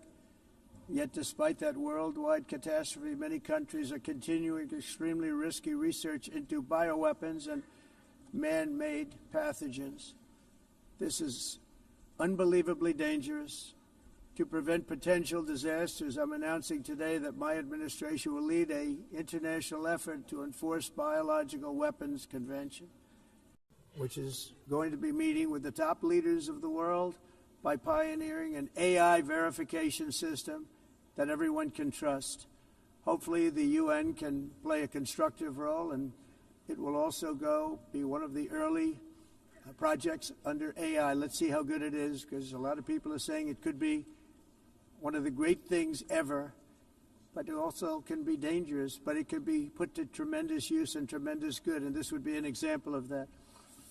Not only is the UN not solving the problems it should, too often, it's actually creating new problems for us to solve. The best example is the number one political issue of our time, the crisis of uncontrolled migration. It's uncontrolled. Your countries are being ruined. The United Nations is funding an assault on Western countries and their borders. In 2024, the UN budgeted $372 million in cash assistance to support an estimated 624,000 migrants journeying into the United States. Think of that. The UN is supporting people that are illegally coming into the United States, and then we have to get them out. The UN also provided food, shelter, transportation, and debit cards to illegal aliens. Can you believe that? On the way to infiltrate our southern border. Millions of people came through that southern border. Just a year ago, millions and millions of people were pouring in, 25 million altogether over the 4 years of the incompetent Biden administration. And now we have it stopped, totally stopped. In fact, they're not even coming anymore because they know they can't get through. But what took place is totally unacceptable. The UN is supposed to stop invasions, not create them and not finance them. In the United States, we reject the idea that mass numbers of people from foreign lands can be permitted to travel halfway around the world, trample our borders, violate our sovereignty, cause unmitigated crime, and deplete our social safety net. We have reasserted that America belongs to the American people, and I encourage all countries to take their own stand in defense of their citizens as well. You have to do that because I see it. I'm not mentioning names. I see it, and I could call every single one of them out. You're destroying your countries. They're being destroyed. Europe is in serious trouble. They've been invaded by a force of illegal aliens like nobody's ever seen before. Illegal aliens are pouring into Europe. Nobody has ever, and nobody's doing anything to change it, to get them out. It's not sustainable. And because they choose to be politically correct, they're doing just absolutely nothing about it. And I have to say, I look at London, where you have a terrible mayor, terrible, terrible mayor, and it's been so changed, so changed. Now they want to go to Sharia law, but you're in a different country. You can't do that. Both the immigration and their suicidal energy ideas will be the death of Western Europe if something is not done immediately. This cannot be sustained. What makes the world so beautiful is that each country is unique. But to stay this way, every sovereign nation must have the right to control their own borders. You have the right to control your borders, as we do now, and to limit the sheer numbers of migrants entering their countries and paid for by the people of that nation that were there and that built that particular nation at the time. They put their blood, sweat, tears, money into that country, and now they're being ruined. Proud nations must be allowed to protect their communities and prevent their societies from being overwhelmed by people they have never seen before, with different customs, religions, with different everything. Where migrants have violated laws, lodge false asylum claims or claimed refugee status for illegitimate reasons, they should, in many cases, be immediately sent home. And while we will always have a big heart for places and people that are struggling and truly compassionate, answers will be given. We have to solve the problem, and we have to solve it in their countries, not create new problems in our countries. And we are very helpful to a lot of countries that are just not able to send their people anymore. They used to send them to us in caravans of 25,000, 30,000 people each. These massive caravans of people pouring into our country, totally unchecked and unvetted. But not anymore. According to the Council of Europe in 2024, almost 50% of inmates in German prisons were foreign nationals or migrants. In Austria, the number was 53% of the people in prisons were from places that weren't from where they are now. In Greece, the number was 54%, and in Switzerland, beautiful Switzerland, 72% of the people in prisons are from outside of Switzerland. When your prisons are filled with so-called asylum seekers who repaid kindness, and that's what they did, they repaid kindness with crime, it's time to end the failed experiment of open borders. You have to end it now. See, I can tell you, I'm really good at this stuff. Your countries are going to hell. In America, we've taken bold action to swiftly shut down uncontrolled migration. Once we started detaining and deporting everyone who crossed the border and removing illegal aliens from the United States, they simply stopped coming. They're not coming anymore. We're getting a lot of credit, but they're not coming anymore. This was a humanitarian act for all involved because on the trips up, thousands of people a week were dying. Women were being raped. Nobody's ever seen anything like it. Raped, horribly beaten, raped. On the trip up, the journey up, it was a long walk. It was a long, arduous journey, indeed. And it was also a historic victory against human trafficking throughout the region. What we did was a victory, and we saved so many lives of people that wouldn't make the journey. That journey was loaded up with death. Loaded up with death. Dead bodies all along the roads of jungles. To get up, they go through jungles, they go through areas so hot you couldn't breathe. They were dying of suffocation, areas so hot that you couldn't breathe. Dead bodies all over. By them not coming, we're saving tremendous numbers of lives.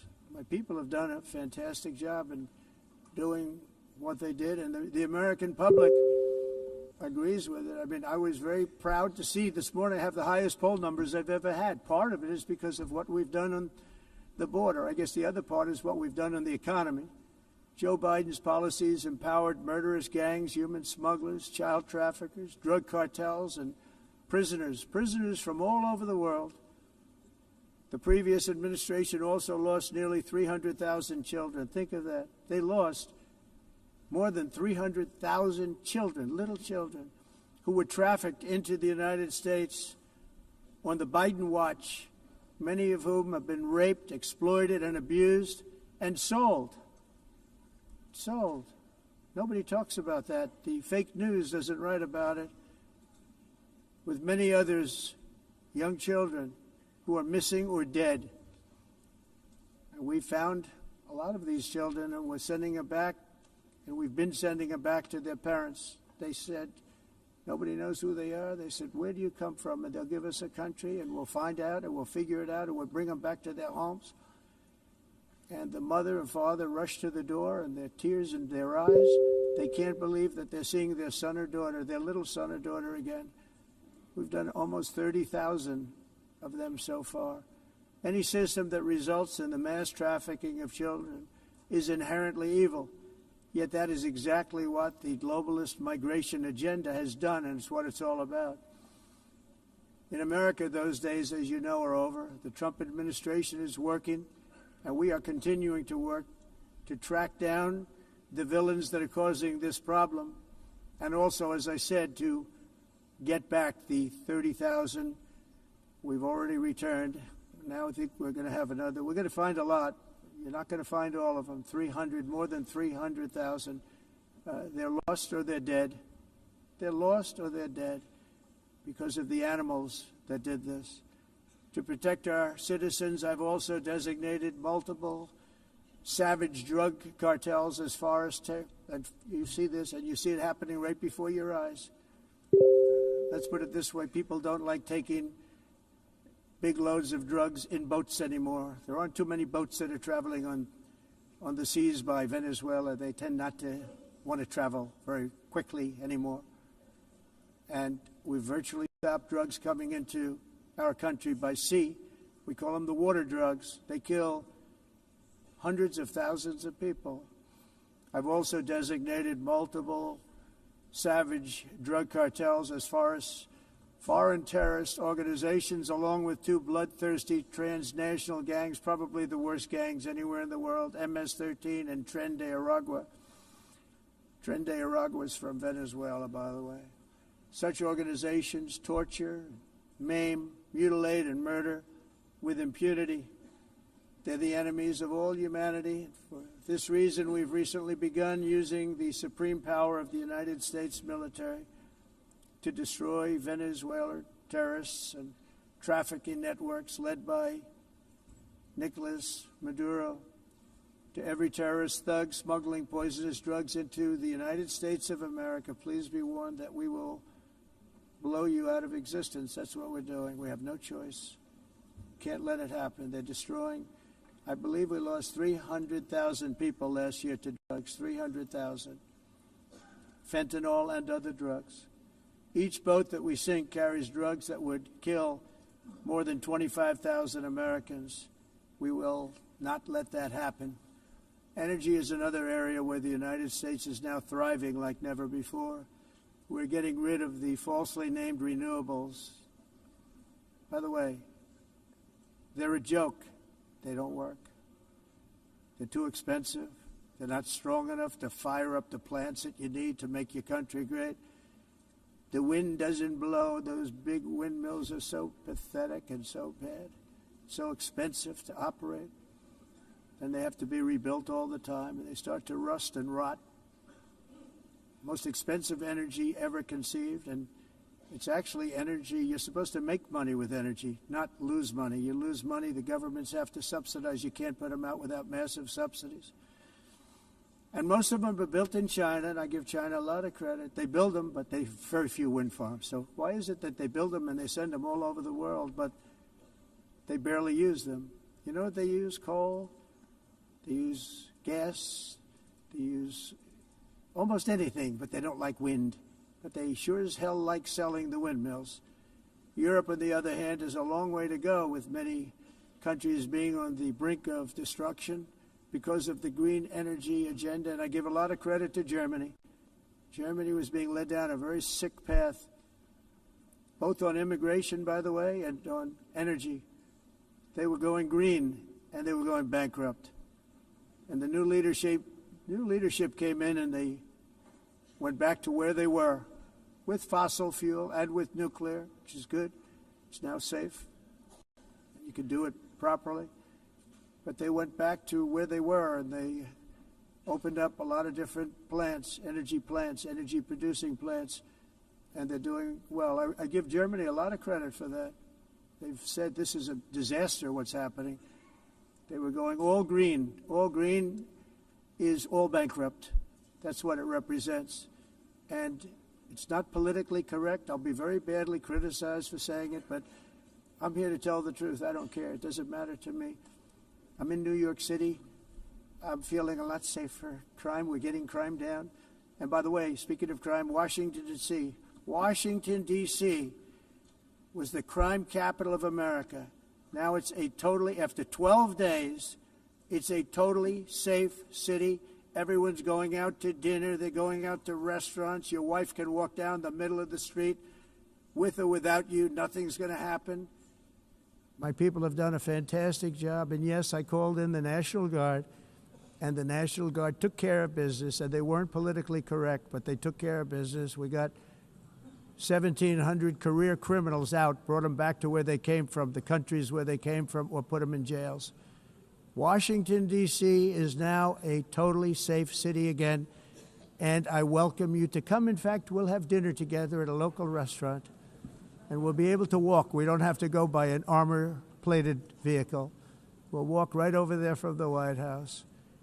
They've given up their powerful edge, a lot of the countries that we're talking about, in oil and gas, such as essentially closing the great North Sea oil. Oh, the North Sea, I know it so well. Aberdeen was the oil capital of Europe, and there's tremendous oil that hasn't been found in the North Sea. Tremendous oil. And I was with the Prime Minister I respect and like a lot, and I said, you're sitting with the greatest asset. They essentially closed it by making it so highly taxed that no developer, no oil company can go there. They have tremendous oil left, and more importantly, they have tremendous oil that hasn't even been found yet. And what a tremendous asset for the United Kingdom.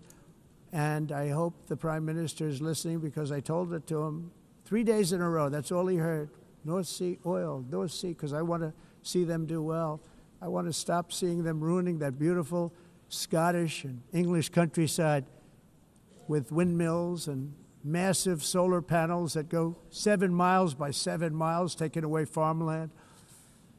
But we're not letting this happen in America. In 1982, the executive director of the United Nations Environmental Program predicted that by the year 2000, climate change would cause a global catastrophe. He said that it will be irreversible, as any nuclear holocaust would be. This is what they said at the United Nations.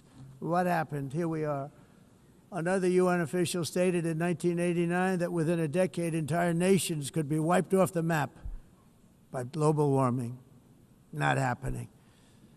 You know, it used to be global cooling. If you look back years ago in the 1920s and the 1930s, they said, global cooling will kill the world. We have to do something. Then they said global warming will kill the world, but then it started getting cooler, so now they could just call it climate change, because that way they can't miss.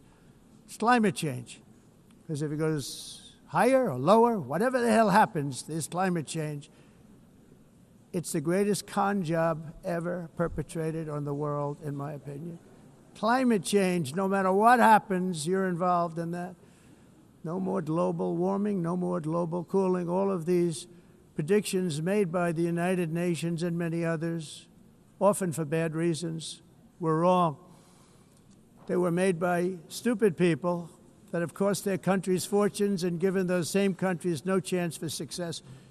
If you don't get away from this green scam, your country is going to fail.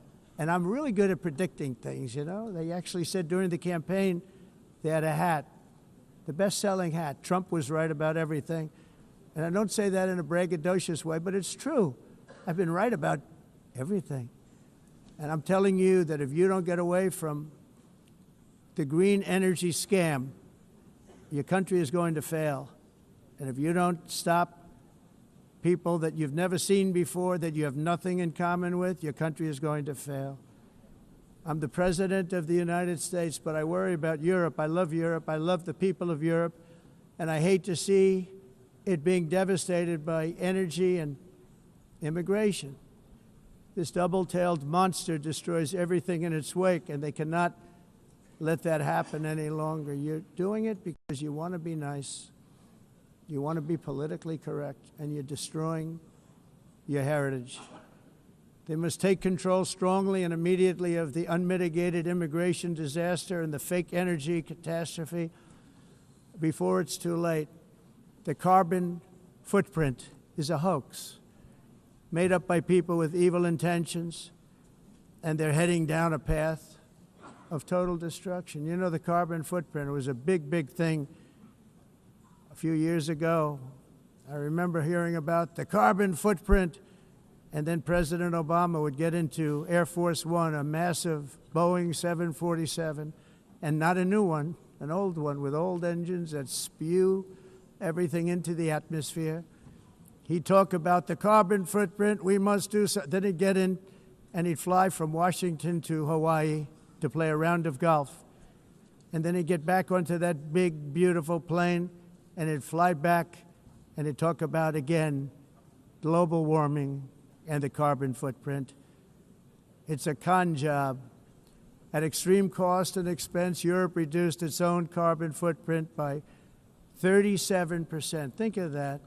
Congratulations, Europe. Great job. You cost yourself a lot of jobs, a lot of factories closed, but you reduced the carbon footprint by 37%. However, for all of that sacrifice and much more, it's been totally wiped out and then some by a global increase of 54%.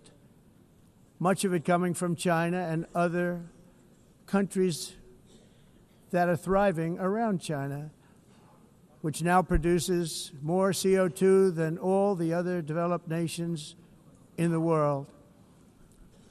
So all of these countries are working so hard on the carbon footprint, which is nonsense, by the way. It's nonsense. You know, it's interesting.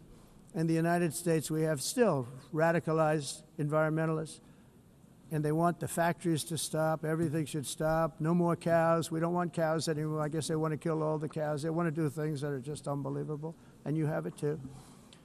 But you know, we have a border, strong, and we have a shape, and that shape doesn't just go straight up. That shape is amorphous when it comes to the atmosphere. And if we had the most clean air, and I think we do, we have very clean air. We have the cleanest air we've had in many, many years. But the problem is that other countries, like China, which has air that's a little bit rough, it blows. And no matter what you're doing down here, the air up here tends to get very dirty because it comes in from other countries where their air isn't so clean. And the environmentalists refuse to acknowledge that. Same thing with garbage. In Asia, they dump much of their garbage right into the ocean. And over about a 1 week and 2 week journey, it flows right past Los Angeles. You've seen it.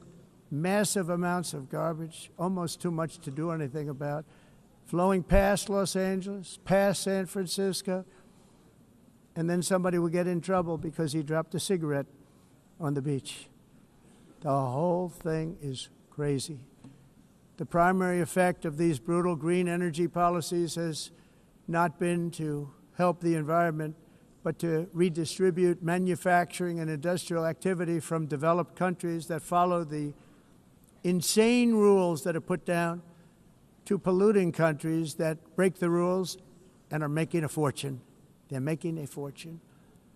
European electricity bills are now 4 to 5 times more expensive than those in China, and 2 to 3 times higher than the United States. And our bills are coming way down. You probably see that our gasoline prices are way down. You know, we have an expression, drill, baby, nós reduzimos os custos de energia porque nós faremos, como vamos fazer tudo isso, reduzir os custos de energia, e os custos diminuíram nos Estados Unidos. Very uncommon to see one in some of these countries. Por exemplo, se você olhar electric costs are so high. So while nos the US has países approximately 1,300 heat-related deaths annually, that's a lot. Europe loses mas more nós than nos Estados Unidos 175,000 people to heat deaths conseguimos each year. usar eles e evitar aumento da temperatura, porque é muito caro também usar all in the name of pretending to stop the global tudo isso warming hoax. The entire globalist concept asking successful industrialized nations to inflict pain on agenda themselves mundialista não and tem nenhum radically sentido. disrupt their entire societies must be rejected completely and totally, and it must be immediate. Aumento da temperatura, porque é muito caro também usar nada e ninguém pretending to stop, paying so much more than every country. Others weren't paying. China didn't have to pay until 2030. Russia was given an old standard that was easy to meet, a 1990 standard. But for the United States, we're supposed to pay like $1 trillion. And I said, this is another scam. The fact is, the United States has been taken advantage of by the world for many, many years, but not any longer, as you probably noticed. I unleashed massive energy production and signed historic executive orders to hunt for oil, but we don't have to do much hunting because we have the most oil of any nation anywhere, oil and gas in the world. And if you add coal, we have the most of any nation in the world. Clean, I call it clean, beautiful coal. You can do things today with coal that you couldn't have done 10 years ago, 15 years. So I have a little standing order in the White House. Never use the word coal, only use the words clean, beautiful coal. Sounds much better, doesn't it? But we stand ready to provide any country with abundant, affordable energy supplies if you need them, when most of you do. We're proudly exporting energy all over the world. We're now the largest exporter. In the United States, we want trade and robust commerce with all nations, everybody. We want to help nations. We're going to help nations. But it must also be fair and reciprocal. The challenge with trade is much the same with climate. The countries that followed the rules, all their factories have been plundered. It's really sad to watch. They've been broken. They've been broken by countries that broke the rules. That's why the United States is now applying tariffs to other countries, and much as these tariffs were for many years applied to us, uncontrollably applied to us. We've used tariffs as a defense mechanism under the Trump administration, including my first term, where hundreds of billions of dollars in tariffs were taken in. And by the way, we had the lowest inflation, and now we have very low inflation. The only thing different is that we have hundreds of billions of dollars flowing into our country. But this is how we will ensure that the system works for everyone and is sustainable into the future. We're also using tariffs to defend our sovereignty and security throughout the world, including against nations that have taken advantage of former U.S. administrations for decades, including the most corrupt, incompetent administration in history, the sleepy Joe Biden administration. Brazil now faces major tariffs in response to its unprecedented efforts to interfere in the rights and freedoms of our American citizens and others, with censorship, repression, weaponization, judicial corruption, and targeting of political critics in the United States. I have a little problem saying this because I must tell you, but also in the past, Brazil, can you believe this, unfairly tariffed our nation, but now because of our tariffs, we are hitting them back, and we're hitting them back very hard. As president, I will always defend our national sovereignty and the rights of American citizens. So I'm very sorry to say others have failed. It's true. Next year, the United States will celebrate the 250th anniversary of our glorious independence, a testament to enduring power and American freedom and spirit. We will also be proudly hosting the 2026 FIFA World Cup, and shortly thereafter, the 2028 Olympics, which is going to be very exciting. I hope you all come. I hope that countless people from all over the globe will take part of these will be great celebrations of liberty and human achievement, and that together we all can rejoice in the miracles of history that began in July 4th, 1776, when we founded the light to all nations. And it's something really that an amazing thing came out of that date. It's called the United States of America. In honor of this momentous anniversary, I hope that all countries who find inspiration in our example will join us in renewing our commitment, values, and those values really that we hold so dear together. Let us defend free speech and free expression. Let us protect religious liberty, including for the most persecuted religion on the planet today. It's called Christianity. And let us safeguard our sovereignty and cherish qualities that have made each of our nations so special, incredible, and extraordinary. In closing, I just want to repeat that immigration and the high cost of so-called green renewable energy is destroying a large part of the free world and a large part of our planet. Countries that cherish freedom are fading fast because of their policies on these two subjects. You need strong borders and traditional energy sources if you are going to be great again. Whether you have come from north or south, east or west, near or far, every leader in this beautiful hall today represents a rich culture a noble history and a proud heritage that makes each nation majestic and unique, unlike anything else in human history or any other place on the face of the earth. From London to Lima, from Rome to Athens, from Paris to Seoul, from Cairo to Tokyo and Amsterdam to right here in New York City, we stand on the shoulders of the leaders and legends, generals and giants, heroes and titans who won and built our beloved nations, all of our nations, with their own courage, strength, spirit, and skill. Our ancestors climbed mountains, conquered oceans, crossed deserts, and trekked over wide-open plains. They charged into thunderous battles, plunged into grave dangers, and they were soldiers and farmers and workers and warriors and explorers and patriots. They built towns into cities, tribes into kingdoms, ideas into industries, and small islands into mighty empires. You're a part of all of that. They were champions for their people who never gave up and who never, ever gave in. Their values defined our national identities.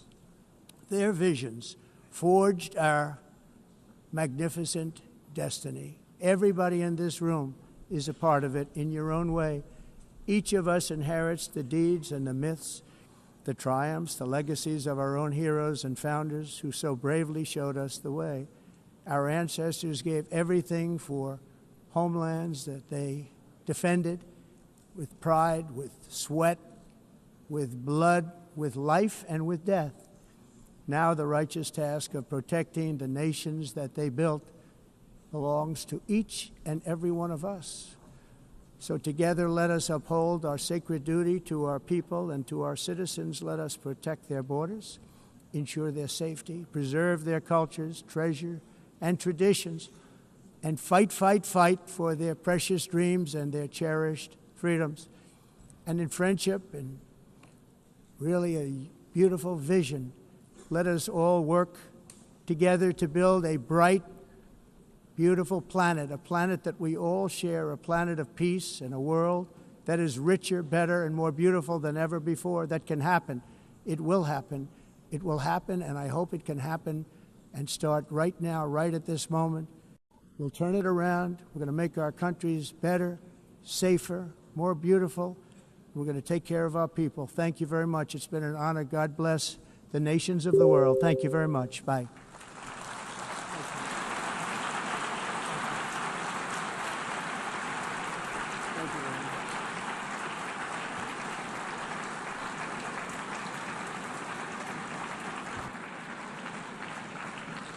On behalf of the Assembly, I wish to thank the President of the United States,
please be seated?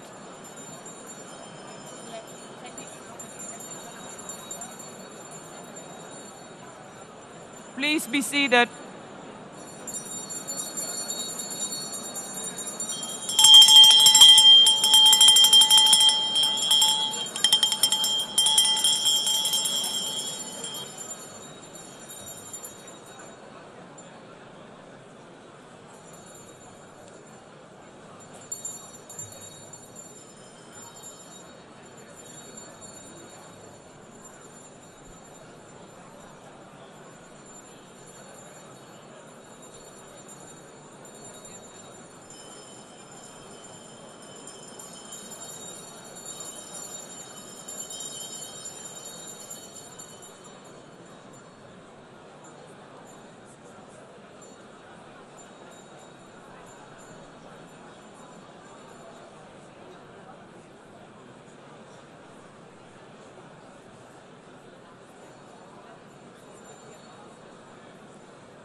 Excellencies, could you please take your seats in due respect to the next speakers? The second row, could you please take your seat right now?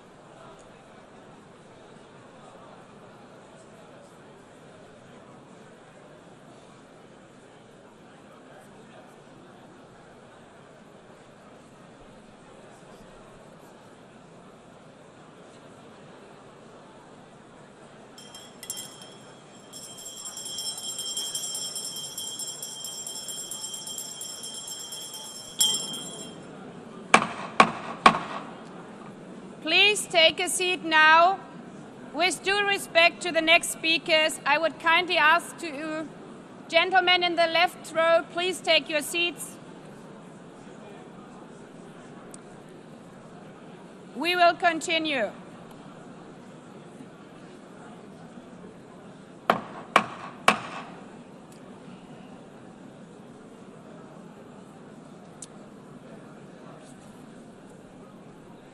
Excellencies, as we are receiving queries, I would like to assure you that don't worry, the UN teleprompters are working perfectly. And by this technical note, I would like to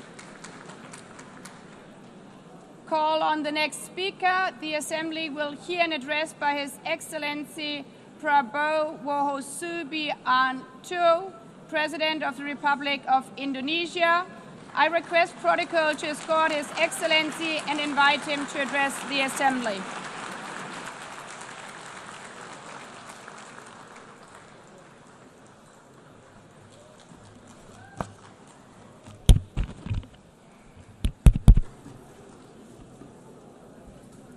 His Excellency, Mr. Antonio Guterres, Secretary General of the United Nations, Her Excellency, Madame Annalena Baerbock, President of the United Nations General Assembly, His Excellency, Mr. Moses Abelian, Under-Secretary General for General Assembly and Management, Excellencies, Heads of States, Heads of Governments, distinguished delegates, ladies and gentlemen.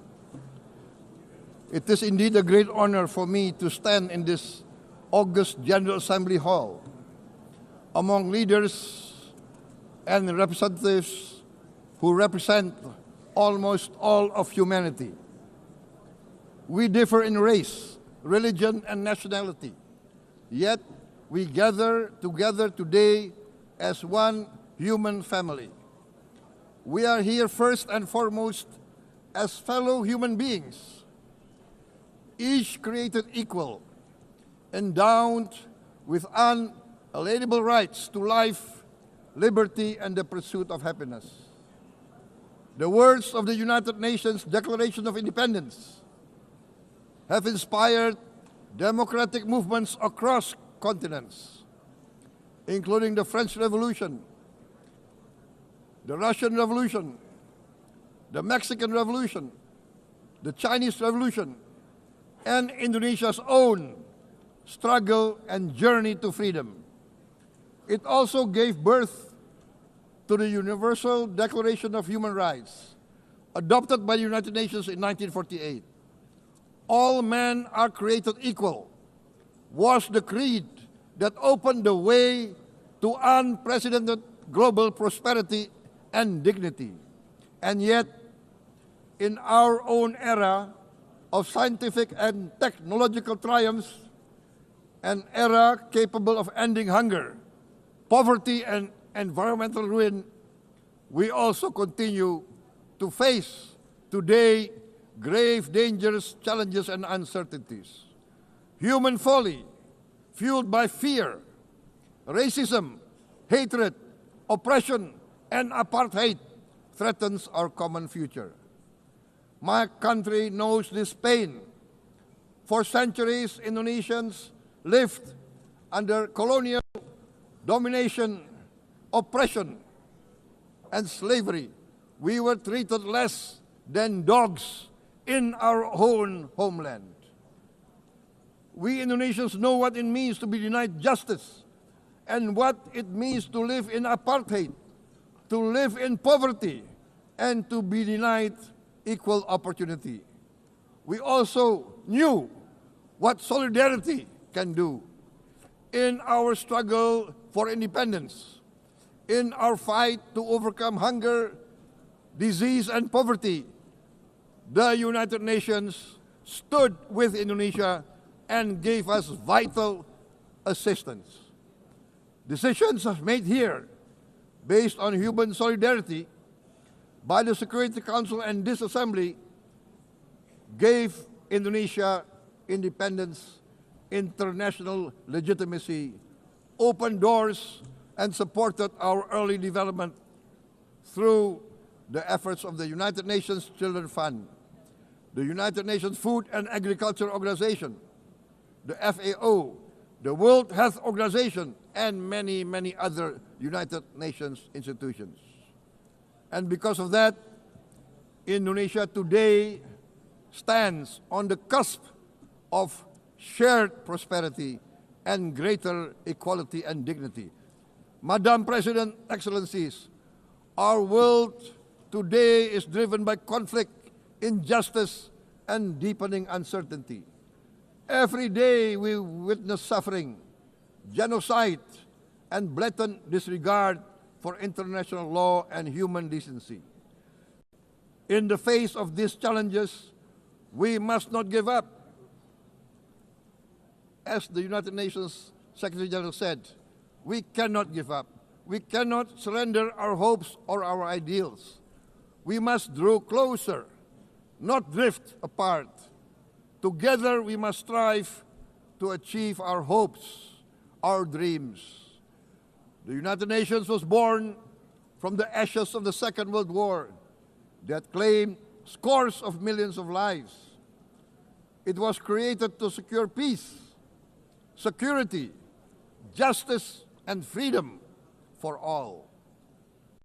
We remain committed to internationalism, to multilateralism, and to every effort that strengthens this great institution. Today, Indonesia is nearer than ever before to meeting the Sustainable Development Goals of ending extreme poverty and hunger. Because years ago, this very chamber chose to listen and uphold social and economic justice, we will never forget. And today, we must never be silent while Palestinians are denied that same justice and legitimacy in this very hall. Excellencies, Thucydides warned, the strong do what they can, the weak suffer what they must. We must reject this doctrine. The United Nations exist to reject this doctrine. We must stand for all, the strong and the weak. Might cannot be right. Right must be right.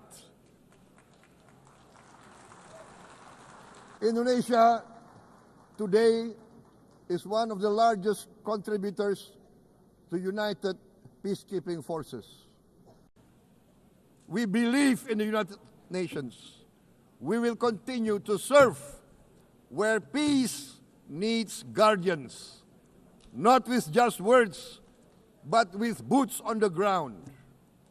If and when the United Nations Security Council and this great assembly decide Indonesia is prepared to deploy 20,000 or even more of our sons and daughters to help secure peace in Gaza or elsewhere, in Ukraine, in Sudan, in Libya, everywhere when the peace needs to be enforced, peace needs to be guarded, we are ready. We will take our share of the burden, not only with our sons and daughters, we are also willing to contribute financially to support the great mission to achieve peace by the United Nations. Madam President, Excellencies, I propose to this Assembly a message of hope and optimism, grounded in action and execution. Today, we heard the speech of Madam President, the President of the United Nations General Assembly. Yes, it is true what she said. Without the International Civil Aviation Organization, will we be here today? Will we sit in this great hall? Without the United Nations, we cannot be safe. No country can feel secure.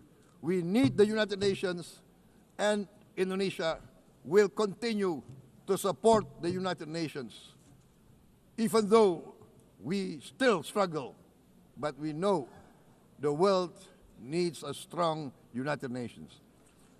The world's population is growing. Our planet is under strain. Food, energy, and water insecurity haunt many nations.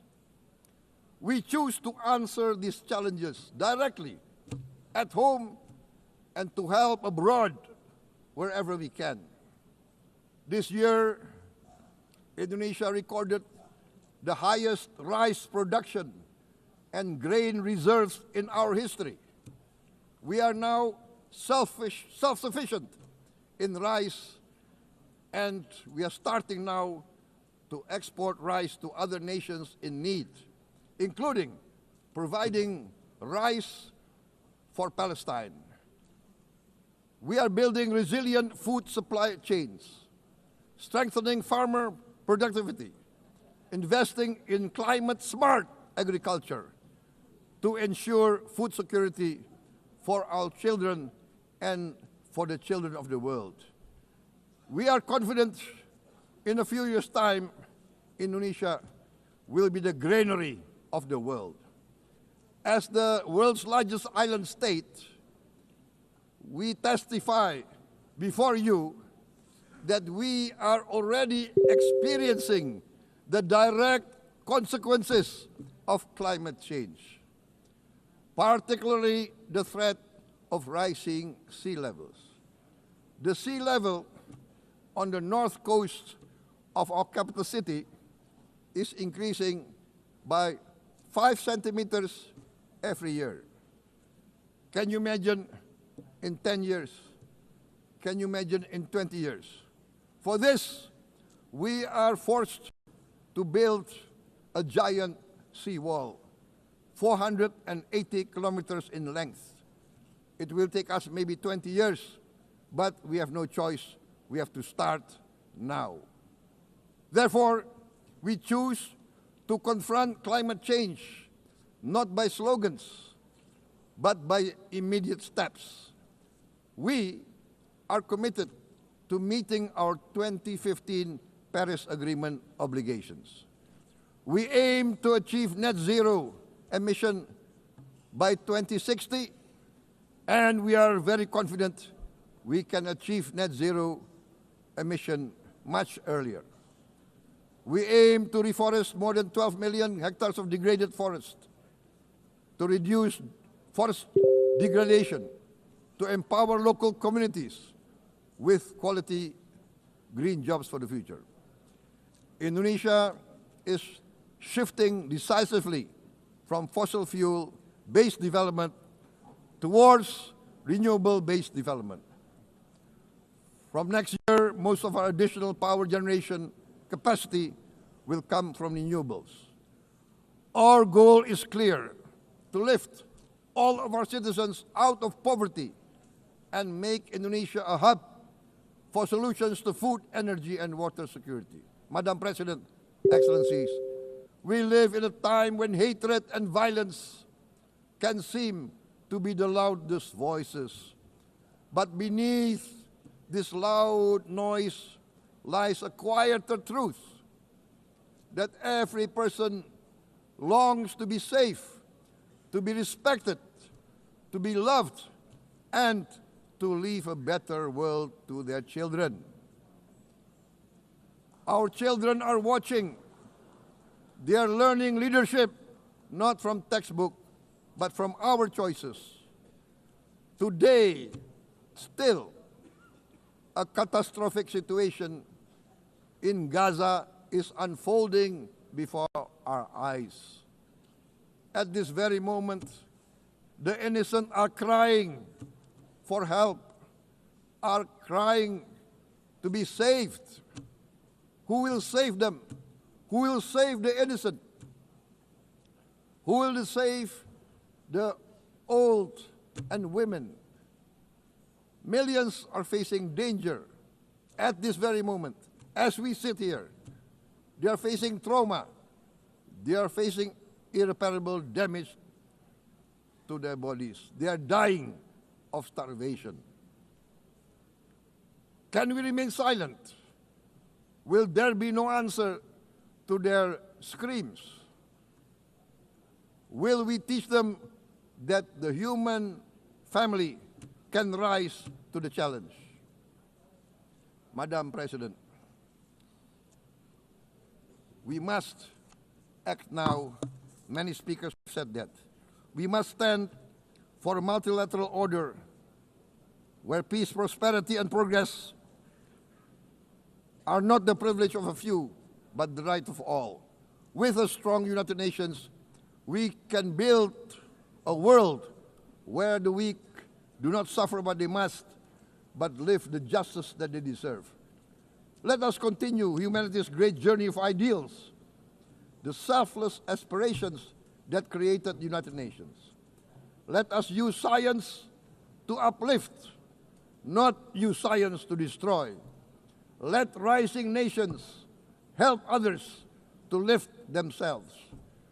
I am convinced that the leaders of the great world civilizations of the West, of the East, of the North, of the South, leaders of America, Europe, of India, China, the Islamic world, the whole world, I am convinced they will rise to their role demanded by history.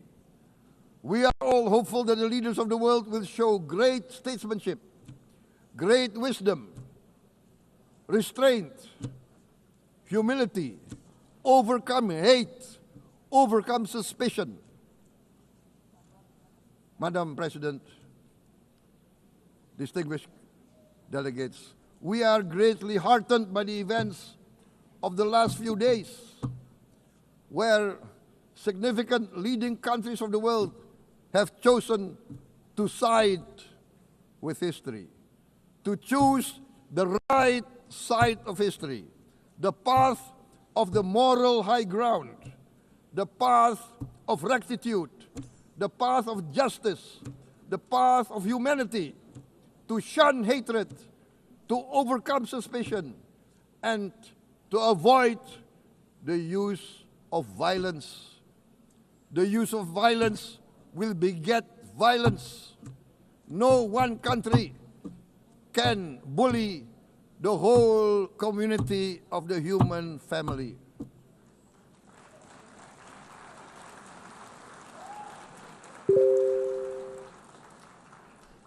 We may be weak individually, but the sense of oppression, the sense of injustice has proven in the history of mankind that this sense of injustice, this sense of oppression will unite into a strong force that will overcome this oppression, that will overcome this injustice.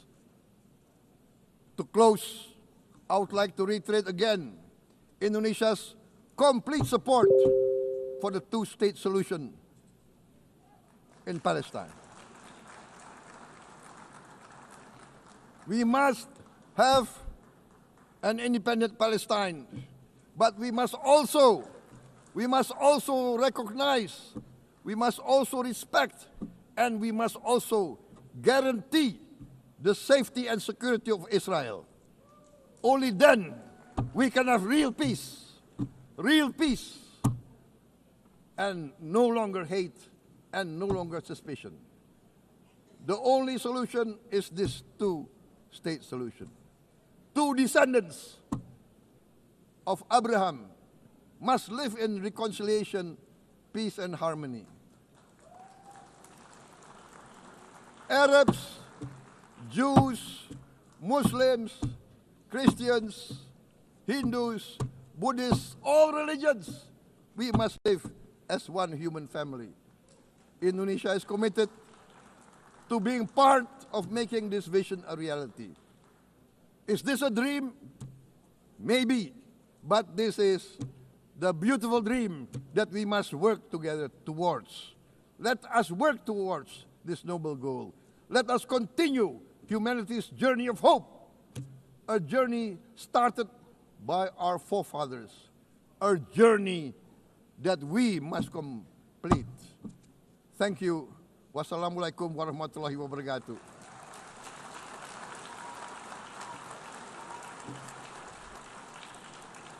Shalom. Om Santi, Santi, Santi Om.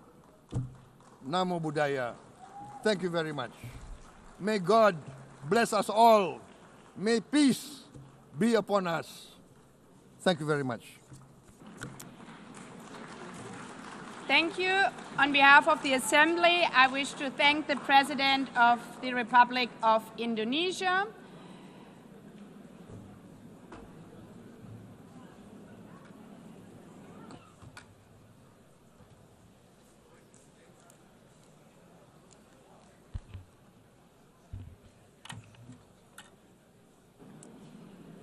The Assembly will hear an address by His Excellency Recep Tayyip Erdogan, President of the Republic of Turkey. I request protocol to escort His Excellency and invite him to address the Assembly.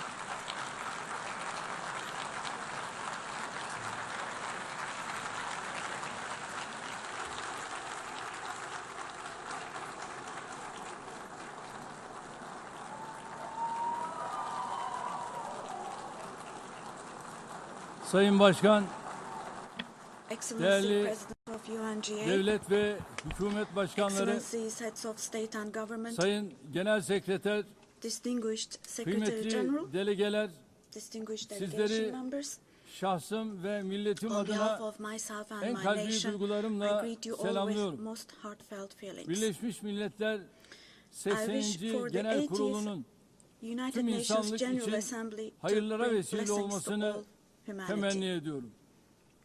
İnsanlığın ortak vicdanını temsil I'm eden deeply honored bu to kürsüden address you once again from this sizlere bir podium, kez daha hitap which etmekten represents the collective büyük conscience bir of bahtiyarlık duyuyorum. humanity. Genel Kurul Başkanlığını tamamlayan I congratulate Sayın Mr. Young, Young'ı tebrik who ediyor. has completed Bu his görevi term as devralan President of the General Sayın Assembly. Berbok'a And I wish başarılar success to diliyorum. Ms.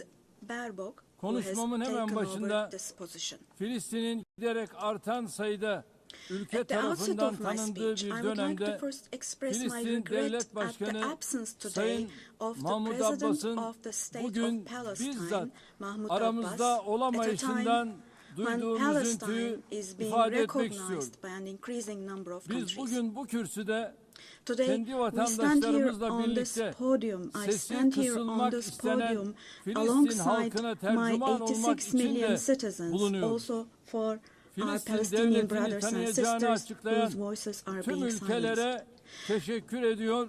Henüz bu kararı almayan I'd like to devletleri thank all the ise countries bir an who önce announced that they harekete recognize the geçmeye state of çağırıyorum. Palestine, and I call Sayın on Başkan, all the other countries değerli who üyeler, have not done so yet Birleşmiş to do Milletler so to şartı recognize bundan the state of 80 yıl Palestine önce as soon as San possible. Francisco'da imzalandı Esteemed President, ve distinguished members, 24 Ekim the United Nations Charter was 1945'te signed in San yürürlüğe Francisco girdi. 80 years ago, and it Birleşmiş entered into Milletler force on Kuruluş October the Şartı'nın 24th, ilk 1945. maddesinin ilk I kelimelerini would like to recall here burada again the first tekrar words of the hatırlatmak first isterim. article of the UN Charter. Birleşmiş Milletler'in amacı The purpose uluslararası of barış the United ve Nations güvenliği is to maintain korumaktır. international peace and Evet, security. bizler Unquote. bu salonda Birleşmiş As Milletler'in we celebrate the 80th anniversary 80. of the yaşını UN in kutlarken this hall, grave dünyanın events are birçok bölgesinde unfolding in many parts kuruluş of the world şartının that cast ilk a shadow maddesinin over the very ilk first kelimelerine words gölge of düşürecek the UN Charter's vahim opening hadiseler yaşanıyor. article. Özellikle Gazze'de gözlerimizin önünde Particularly in Gaza, 700 günü right aşkın bir before our very süredir eyes, soykırım genocide has been going devam on ediyor. for over Biz 700 days toplantı now. halindeyken dahi Even as we Gazze'de gather here, as we şu speak anda now, siviller Israel is currently katlediliyor. massacring civilians in Gazze'de Gaza. ölen sivillerin sayısı The number of civilian 65 casualties bini in geçti. Gaza has surpassed Enkaz altında 65,000. kaç cenazenin olduğu Unfortunately, henüz the number of bilinmiyor. people who are still trapped under the Ölenlerin rubble 20 is binden not yet fazlası known. çocuk. And more than 20,000 İsrail of those who tarafından died Gazze'de were children. son 23 aydır For the last her 23 saat months, evet a her child saat has been bir murdered by çocuk Israel in acımasızca Gaza every hayattan hour. Yes, kopartılıyor. every hour. Bunlar sayı değil dostlar. These are not just figures, Hepsi birer dear can, friends. All birer of these, each one masum of insan. these is a Şu anda person, a sadece human being, silahlarla innocent değil, people.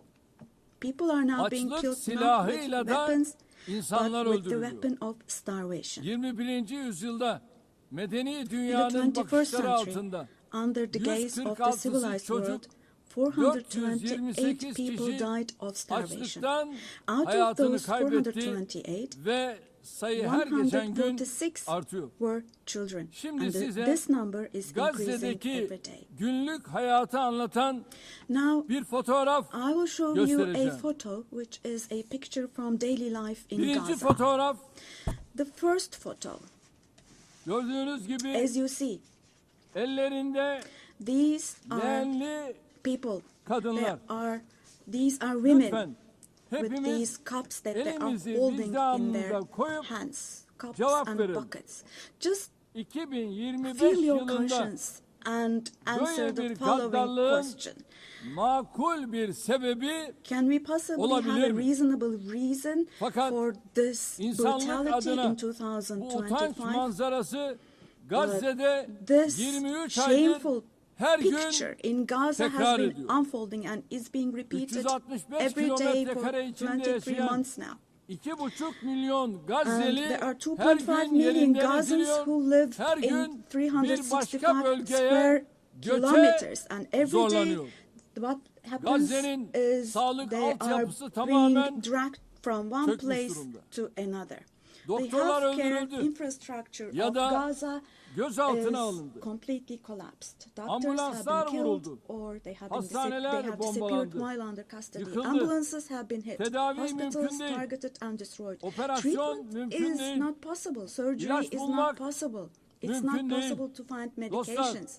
bakın Now, Tayyip dear friends, Erdoğan olarak now, as içim Tayyip yanarak, Erdoğan, with içim a kan heavy ağlayarak heart, söylüyorum. with my heart Henüz bleeding here, 2-3 I'm telling you, yaşındaki elleri, innocent kolları, little ones, bacakları just olmayan 2 or 3 years masum old, yavrucuklar without hands, bugün arms maalesef or legs, Gazze'nin have olağan become, fotoğrafı haline unfortunately, gelmiştir. a common sight to see in Gaza.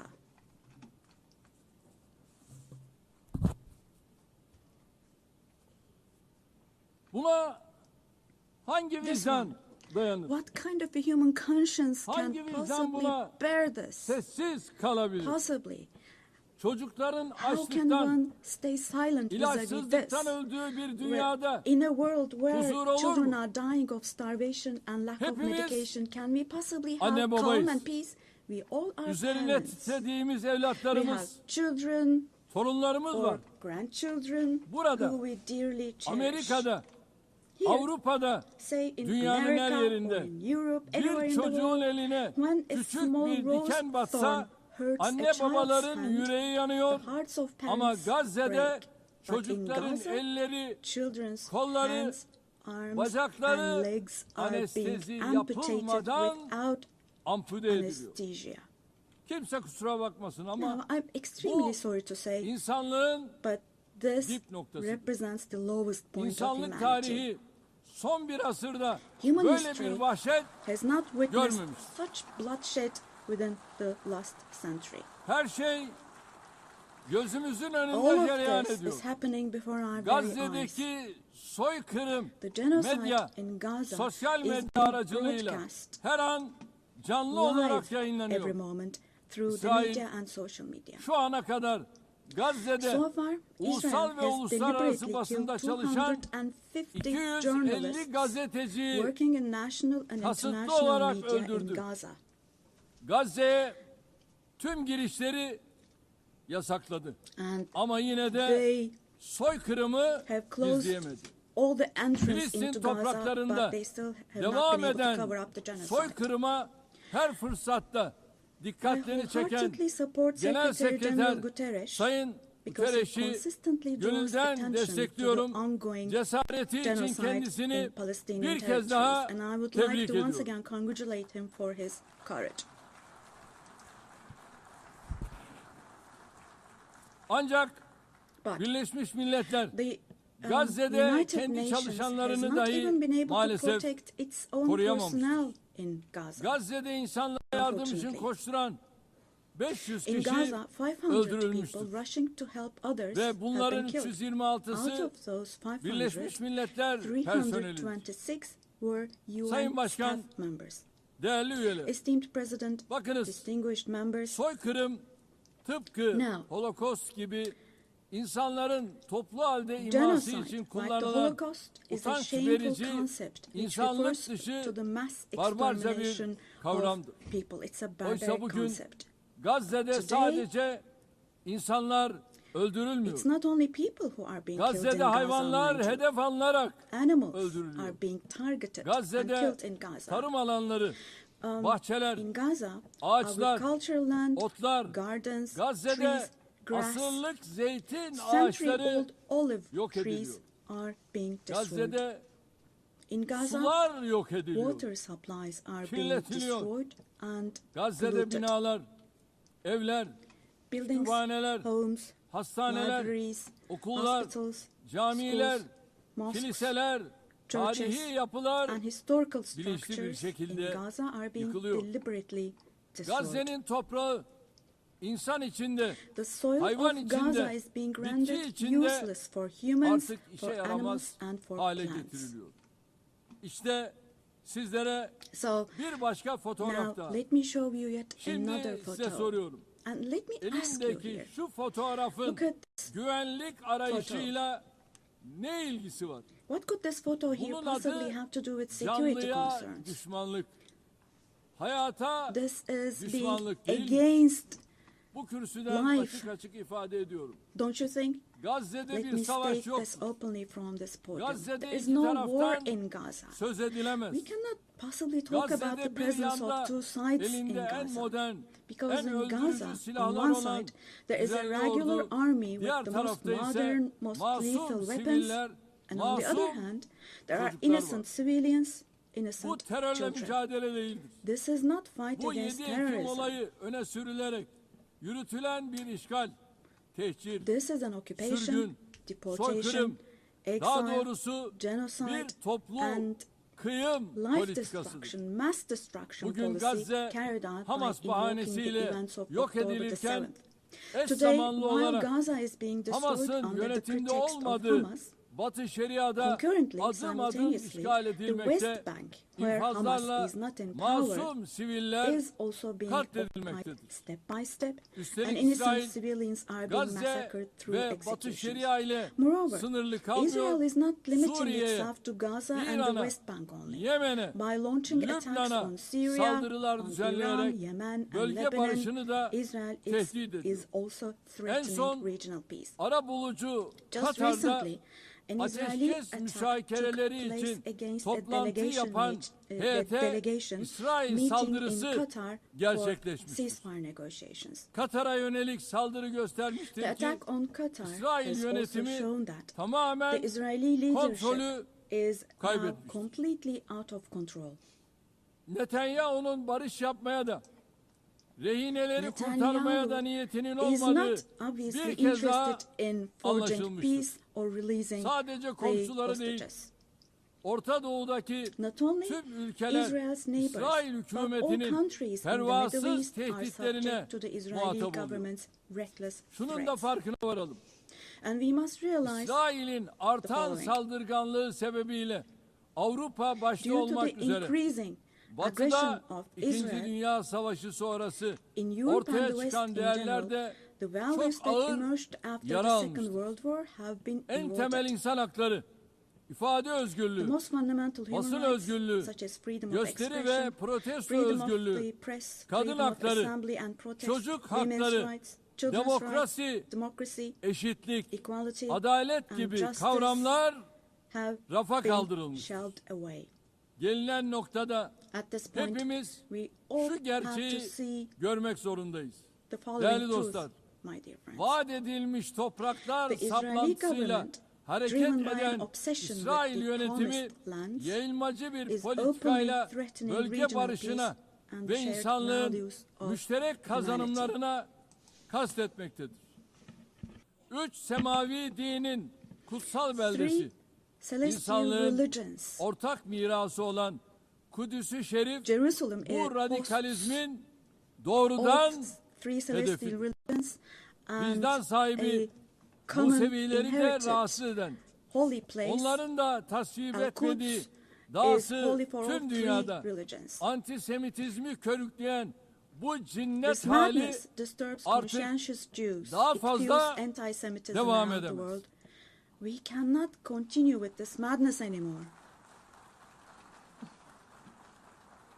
Gazze'de ateşkes bir an önce sağlanmalı, We have to have saldırılar ceasefire in Gaza durmalı, as soon as possible. insani Attacks yardımların should stop. engelsiz girişine Humanitarian aid mutlaka should be able to izin enter with verilmeli. no obstacles. Soykırım kadrosunun uluslararası genocide hukuka hesap vermesi Team temin should be held edilmelidir. accountable vis-à-vis İnşallah international law. bu mutlaka And God willing, gerçekleşecektir. this will definitely Gazze'de happen. yaşanan barbarlığa karşı Vis-à-vis the sesini barbarity taking yükseltmeyen, place in tavır Gaza, almayan herkes everyone bu who is vahşetin keeping silent sorumluluğuna ortak. is accomplice to this Buradan barbarity. bütün devlet ve From hükümet here, I would başkanlarına like to call on samimiyetle all the heads sesleniyorum. of state and Gün bugün. government. Today is the Gün day. insanlık adına Filistinli Today mazlumların is the day yanında to stand Dimdik firm durma alongside the günüdür. oppressed Palestinians and alongside Halklarınız humanity. Gazze'deki barbarlığa tepki While your gösterirken peoples back gelin home are reacting to the sizler de barbarity in adım Gaza, adım do cesaretinizi show the gösterin. courage to take action Çocukların here. çocukları büyüttüğü Fulfill Gazze'ye your karşı humanitarian duty insanlık toward Gaza, görevinizi where yerine children getirin. are raising Bu children. vesileyle dünyanın farklı On ülkelerinde this occasion, Gazze'li mazlumlara sahip çıkmak için meydanları dolduran I would like to say Gazze'li the following. masumlara There destek are olmak için peoples all around the world who denizlere are taken to the yelken açan streets. akademisyeniyle, sanatçısıyla, Unarmed activists and siyasetçisiyle, volunteers from different countries aktivistiyle, of the world, öğrencisiyle, academicians, tüm students, Filistin journalists, savunucularına everyone, all en the kalbi defenders of selamlarımı yolluyorum. Palestine. I would like to say to them, thank you so much. And clear bows Kıymetli and delegeler, favorable winds 13 for yıl their boyunca actions. sizlere Esteemed bu delegation kürsüden members, for komşumuz 13 Suriye'de years, yaşanan I zulümden have spoken to you ve from this çatışmalardan platform about the oppression bahsettim. and conflicts in our Nasıl neighbor bugün Syria. Gazze'li mazlumlar için Just as I sesimizi raised my voice yükseltiyorsak today for the 13 oppressed yıl people of süresince Gaza, de Suriyelilerin likely for 13 feryatlarına years, dikkat I çek. have also drawn attention to the Burada onların cries da of the Syrians, sesi, and nefesi here oldu. I became their voice 1 milyon and insanın breath as well. hayatına, milyonlarcasının da The persecution vatanlarını that caused terk the deaths etmesine of 1 sebep olan million zulüm, people and 8 that Aralık forced millions devrimiyle more to birlikte flee their hamdolsun homeland has, artık thankfully, tarihe become a karıştı. thing of the past. Suriyeli With the kardeşlerimiz December 8th 8 revolution. Aralık tarihi Our Syrian itibariyle brothers and sisters yeni bir dönemin opened the doors to a new kapılarını period açtılar. as of December the 8th. Eli kanlı bir rejime karşı I believe that the mücadeleyi people of kazanan Syria who Suriye fought against halkı a bloodthirsty inanıyorum ki regime büyük will also bedeller be able to ödeyerek carry the victory elde they ettikleri achieved at zaferi great de cost inşallah to its menziline rightful place, ulaştıracaktır. God willing. DAEŞ başta olmak üzere terörün We'll hiçbir support çeşidinin with all olmadığı, armies the vision of a güvenliğin one tesis and unified edildiği Syria bir with ve no bütün forms of Suriye terrorism, vizyonunu especially tüm ISIS, imkanlarımızla being present. destekleyeceğiz. Suriye'de istikrar A free kökleştikçe Syria where security hiç is şüphesiz established is what we bunun want. kazananı As stability takes root in Suriyelilerle Syria, birlikte the tüm winners komşu ülkeler, for sure tüm will be all bölgemiz the neighboring olacak. countries, our entire region along Körfez'deki with Syrians. kardeş ülkelere de And the Suriye'nin brotherly countries in the toparlanmasına Gulf. verdikleri katkılar I would için like to thank them for their teşekkürlerimi contributions iletiyorum. for Bizimle Syria to aynı recuperate. ilkeleri paylaşan tüm bölgesel All the ve regional uluslararası and international aktörlerle actors who share the same işbirliğimizi principles with us, inşallah God aynı willing, şekilde we will continue sürdüreceğiz. with our cooperation with all those Değerli dostlar, actors in the same manner. komşumuz Esteemed İran'la friends, ilgili nükleer dosyanın we hope bir that an the evvel nuclear diplomasi issue with yoluyla our neighbor Iran çözülmesini will be resolved through temenni diplomacy as soon as possible. unutulmamalıdır It ki should not be forgotten bölgemiz that our yeni bir region krizi cannot daha tolerate kaldıramaz. yet another crisis. Komşumuz Irak'ın Meanwhile, istikrarı, the stability, güvenliği security ve and refahı prosperity of our neighbor bölgemizin Iraq selameti bakımından are extremely important fevkalade for the well-being önemlidir. of our region. Kalkınma yolu projesi gibi kolektif refahı In this önceleyen regard, we attach great stratejik importance to hamlelere strategic bu moves bakımdan based on stability büyük and önem prosperity, atfediyoruz. such as the Kuzeyde development path her project. ikisi de komşumuz In the olan north, we are Rusya hosting with ve Ukrayna great arasında enthusiasm the Istanbul process İstanbul between sürecine Russia and büyük bir Ukraine, iştiyakla both of ev which sahipliği are yapıyoruz. our neighbors. Doğrudan görüşmeler sayesinde Through çok direct sayıda talks, we esirin facilitated ve the naaşın exchange of mübadelesine several prisoners and aracılık etti. corpses, and we Taraflar worked to arasında identify the barış modalities müzakerelerinin modalitelerini of peace belirlemeye çalıştık. negotiations between the Unutmayın, parties. savaşın kazananı forget, adil bir barışın kaybedeni there is no olmaz winner of şiarıyla war önümüzdeki and no dönemde losers de of a just ateşkes peace. için So with this çaba motto in mind, in göstermeye the coming days devam also, edeceğiz. we will continue to work hard Azerbaycan for a peaceful ve ceasefire. Ermenistan arasında barışın Meanwhile, tesisi için We have tarafları encouraged the parties en başından from the very bu yana beginning to establish peace cesaretlendirdik. between Azerbaijan 8 and Ağustos Armenia. tarihinde iki ülke arasında kalıcı We are barışa pleased giden that steps were adımların taken on atılmasından August the 8th, memnuniyet duyuyoruz. steps that will enable the Azerbaycan establishment of Cumhurbaşkanı lasting peace Sayın between the two Aliyev ile countries.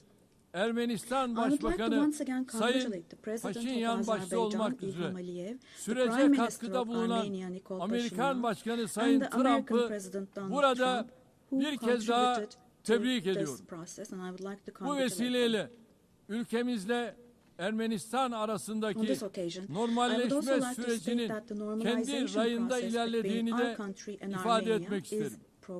Diğer bir arabuluculuk faaliyetimiz olan Ankara süreci kapsamında Somali ile Etiyopya arasındaki ihtilafın halline yönelik gayretlerimizi sürdürüyoruz. Tarafların bu girişimi hızla başarıyla neticelendirmelerini temenni ediyorum. Değerli delegeler, Karadeniz'de güvenliğin teminatı olan Montreux Sözleşmesi'ni tam 89 yıldır tarafsızlık içinde harfiyen uygulamaktayız. Ege Denizi'ni ve Doğu Akdeniz'i ilgili tüm tarafların meşru menfaatlerine riayet edilen bir istikrar ve refah havzası olarak görmek istiyoruz.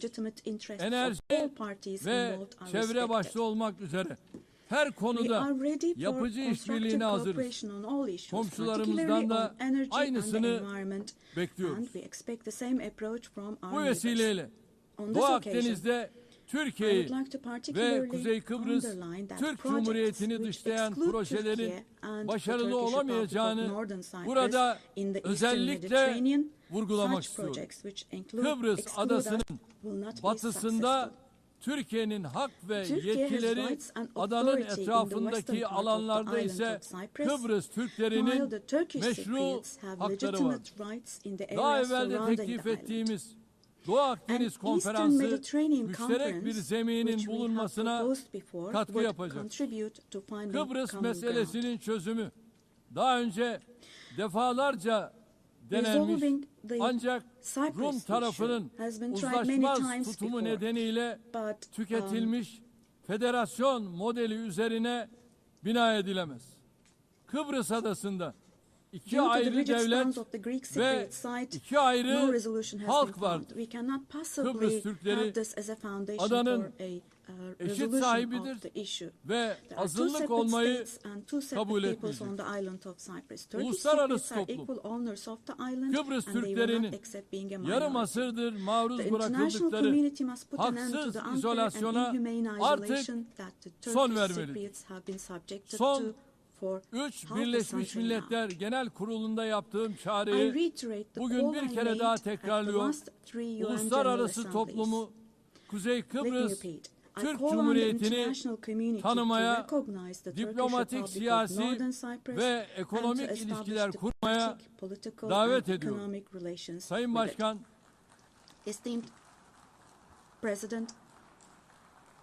Sayın Başkan, değerli üyeler, önümüzdeki dönemde Türkiye-Avrupa Birliği ilişkilerinde yeni bir başlangıç ve vizyon arzuluyoruz.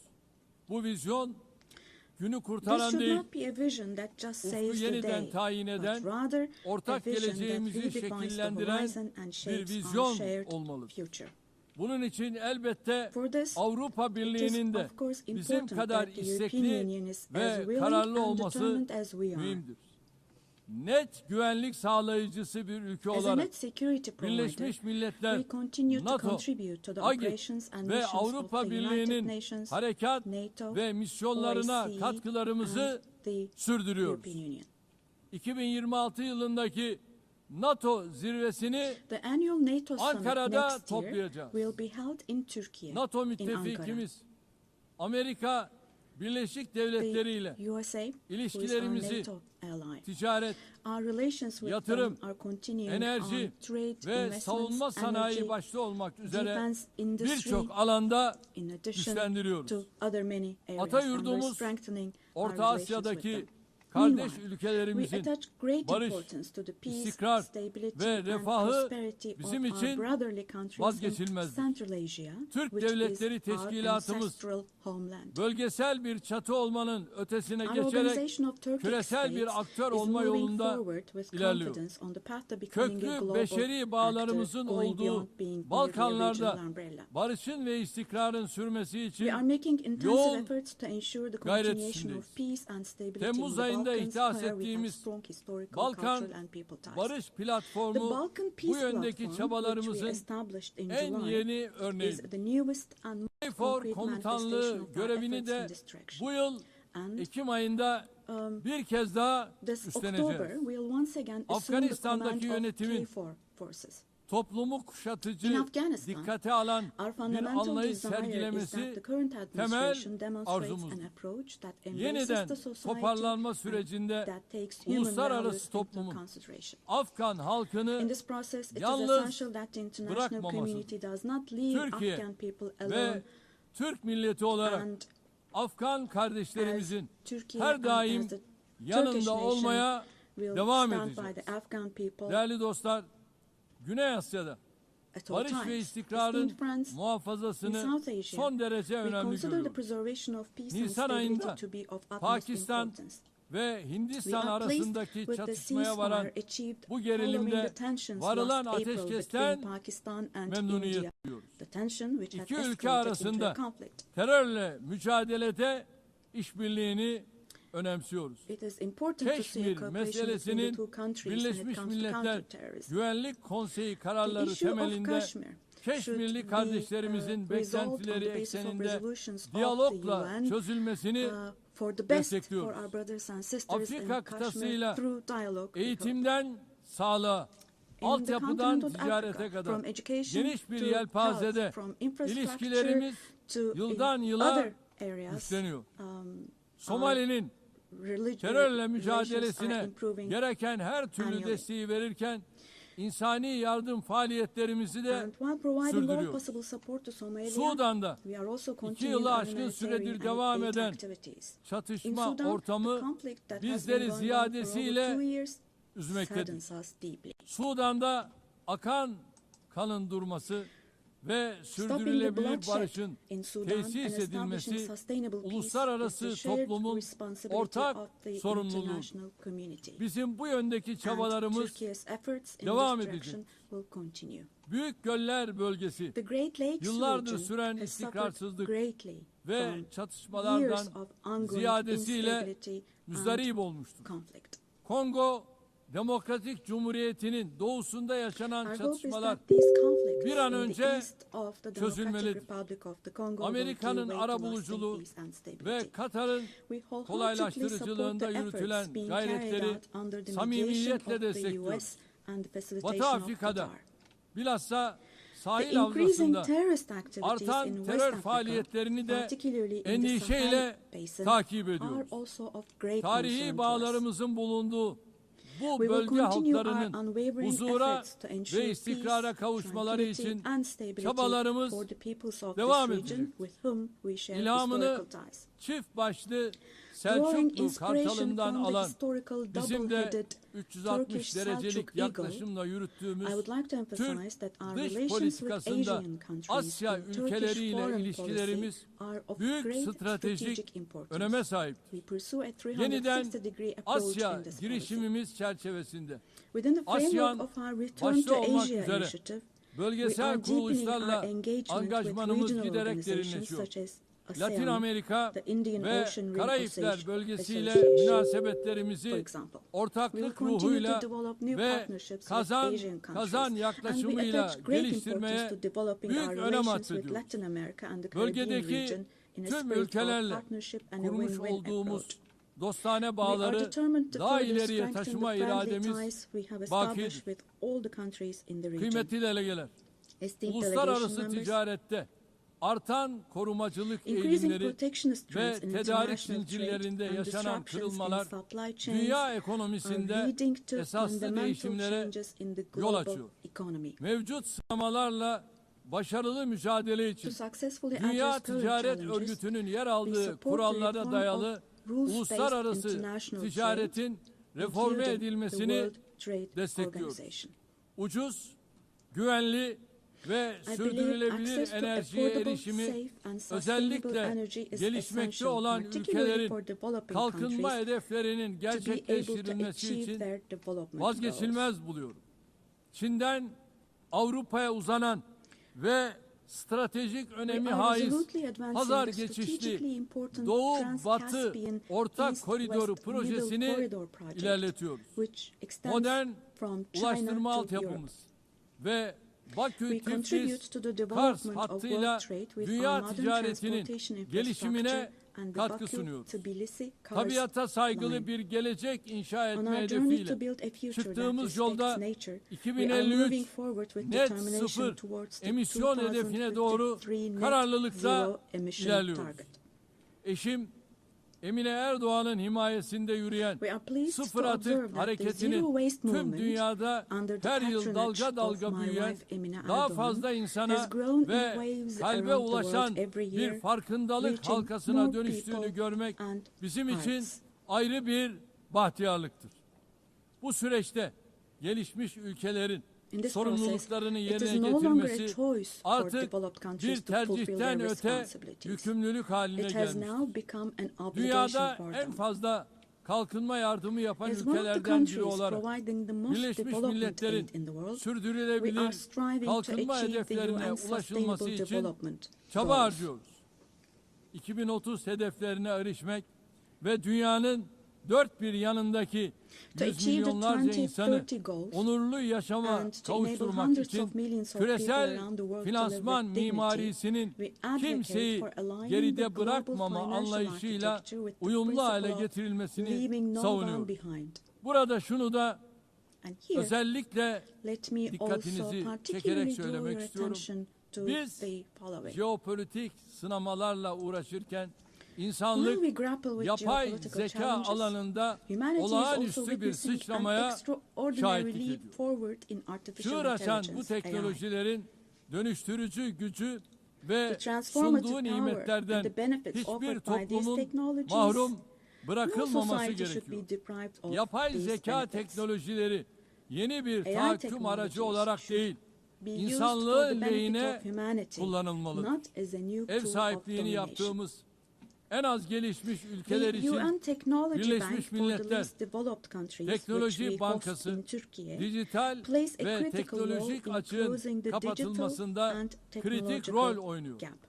Hazırladığımız ve evrensel mutabakatla yakında imzayı açacağımız dijital dünyada çocuk hakları sözleşmesinin bu alanda küresel bir farkındalık oluşturacağına inanıyor. Çabalarımıza güçlü desteğinizi bekliyoruz. Diğer taraftan ırkçılık, yabancı karşıtlığı ve bilhassa İslam düşmanlığının vahim boyutlara ulaştığı günümüzde bir arada yaşama kültürünü tehdit eden bu akımlarla mücadele insanlık için zaruret halini almıştır. Medeniyetler İttifakı Yüksek Temsilcisi Sayın Moratinos'un Birleşmiş Milletler Genel Sekreterinin İslamofobi ile mücadele özel elçisi olarak da atanması kıymetlidir. Geçen sene burada ifade ettiğim gibi aile kurumu günümüzde daha önce hiç olmadığı kadar tehdit altında. Kadın ve erkekten oluşan aileyi savunmak aynı zamanda insanı, fıtratı, yaşamı ve geleceği savunmak demektir. Türkiye olarak artan saldırılar karşısında aileyi savunmaya devam edeceğiz. Kıymetli delegeler, insanlığın bir daha savaş felaketi yaşamaması için kurulan Birleşmiş Milletler'in kökleri içinde bulunduğumuz karanlık döneme ışık tutacak değerlerle doludur. Genel Sekreter Sayın Guterres'in teşkilatımızı etkin ve verimli hale getirmek amacıyla başlattığı Birleşmiş Milletler 80 girişimine desteğimiz tamdır. Bu girişimin Birleşmiş Milletler'in tüm faaliyetlerini daha da güçlendirecek bir süreç olarak başarıya ulaşmasını temenni ediyorum. Bu sürece İstanbul'u bir Birleşmiş Milletler merkezi haline getirme vizyonumuzdan da hareketle güçlü destek vermeye hazırız. 80. yılda Birleşmiş Milletler'i kuruluş ruhuna döndürecek adımları atmak hepimizin ortak sorumluluğudur. Biz güçlünün haklı olduğu değil, haklının güçlü olduğu bir sistem kurulana kadar dünya 5'ten büyüktür demeye devam edeceğiz.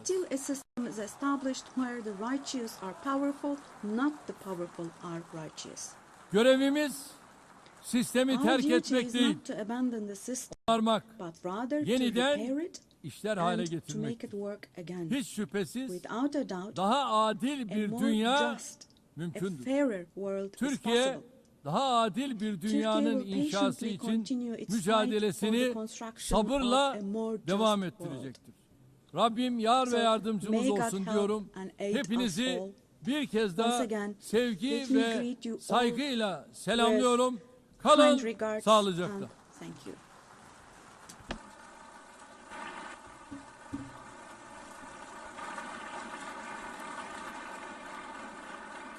On behalf of the Assembly, I wish to thank the President of the Republic of Turkey.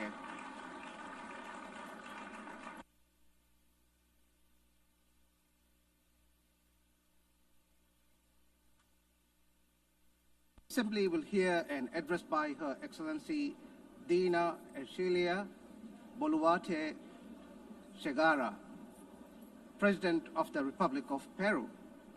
I request protocol to escort Her Excellency and invite her to address the Assembly.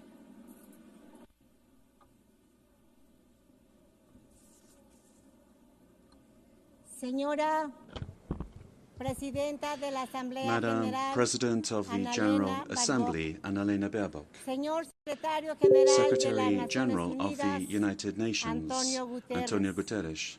Señoras Ladies y señores, and gentlemen, jefes de Estado heads of state, y señoras y señores presentes en esta magna ladies asamblea. and gentlemen present El here Perú in this august forum. Es el centro y cuna de Peru is grandes the center and civilizaciones cradle milenarias, of great millennial siendo la civilizations, última the last el of which imperio de was los the Incas, Inca Empire, que dejó which un left legado us de a grandeza. legacy of greatness. Somos herederos We are asimismo also heirs del of virreinato the del Perú, que Viceroyalty abarcó of las dos Peru, terceras which partes encompassed de 2/3 América of del South Sur. America.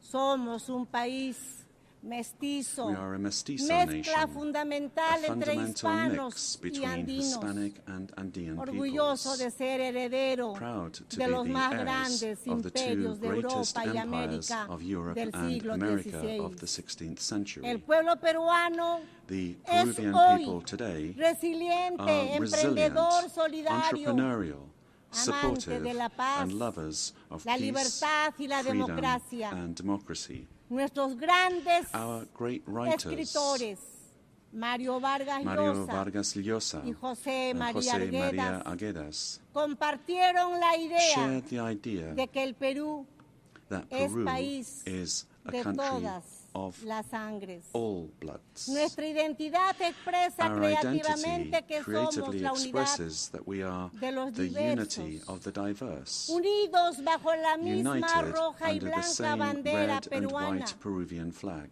En nuestro país In our country, viven los pueblos native originarios y los peoples pueblos and del peoples mundo of the en world paz live together y unidad in peace and como una unity gran síntesis del as a Perú. great synthesis País en el que vivió y trabajó Peru, durante the 40 country años in el Papa which León Pope Leo XIV, XIV lived nacionalizado and worked in peruano, for 40 por su years, profundo a amor a naturalized nuestra Peruvian gente, because of his deep love tanto for por our su people, carácter solidario both y for his pacífico supportive como as well por as su fe his católica peaceful y disposition cristiana. and his Catholic and Christian faith. Todos los estudios señalan All studies que somos el indicate país más that we are the emprendedor most del mundo, entrepreneurial razón country in the world, por la cual después de la which is pandemia del why, after the COVID-19, que por COVID-19 una pandemic, pésima that administración due to gubernamental poor government alcanzó administration, más de 2 claimed millones more de than 2 fallecidos. million lives. Nos hemos empezado a But we have recuperar begun logrando to hoy recover.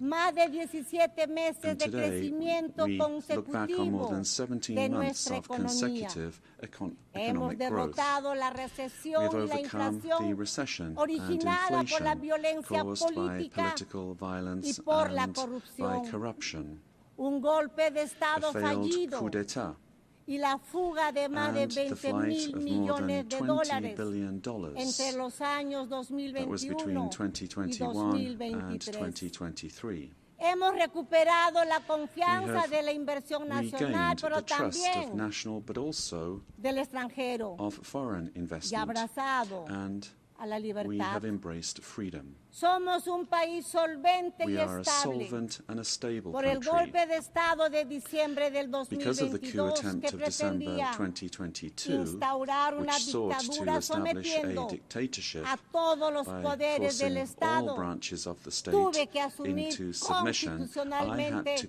la presidencia de constitutionally la assume the República. presidency of the Republic. Desde ese entonces Since that se date, estableció una narrativa narrative por la cual was el established golpista by which se the coup convirtió en plotter víctima y la became a presidenta victim, and que the asumió president, who constitucional y constitutionally legalmente and la legally presidencia, assumed the presidency, fue acusada was por algunas accused voces by de some golpista quarters y of being a usurpadora. coup plotter and La usurper. mentira trastocada en verdad Lies turned into y truth, la verdad en and truth mentira. turned into lies. Este es uno de los This temas is que one nuestro, of the de nuestro issues tiempo. of our time. La construcción The de building narrativas of false falsas que narratives buscan armar proyectos to attempt to defend políticos antidemocráticos. anti-democratic La political reflexión projects. es que las The ideologías thinking de goes odio that ideologies of con sus hatred, proyectos de with their estados projects of fallidos failed states que crecen that como grow estados into all-powerful todopoderosos, states,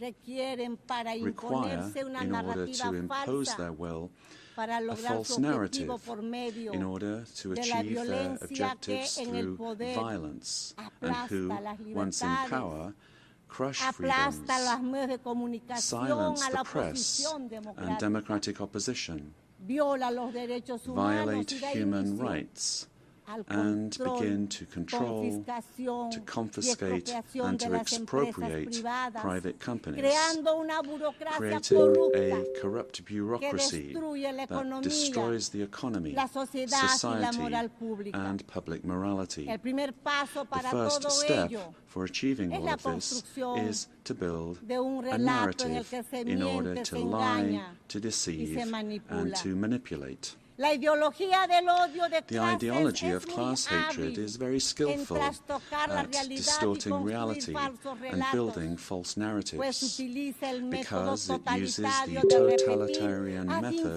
of infinitum repeating a una lie mentira, ad infinitum, como se hiciera as en was el done mundo in the world antes de la Segunda before Guerra the Mundial Second y World como War, se viene and haciendo as is happening nuevamente again porque today, el because totalitarismo se totalitarianism renueva, se renews presenta con otros itself, presents rostros, itself with other porque faces, lo que sigue siendo una grave amenaza but it remains para a los serious países threat y to para el countries mundo. and to the world. El cínico relato se ve The cynical reforzado narrative is por el reinforced intervencionismo by en los interventionism asuntos in the internos de los internal affairs países, of countries, apoyando y supporting difundiendo and spreading falsedades falsehoods para to destruir destroy la democracy democracia y and eliminar eliminate la libertad. freedom.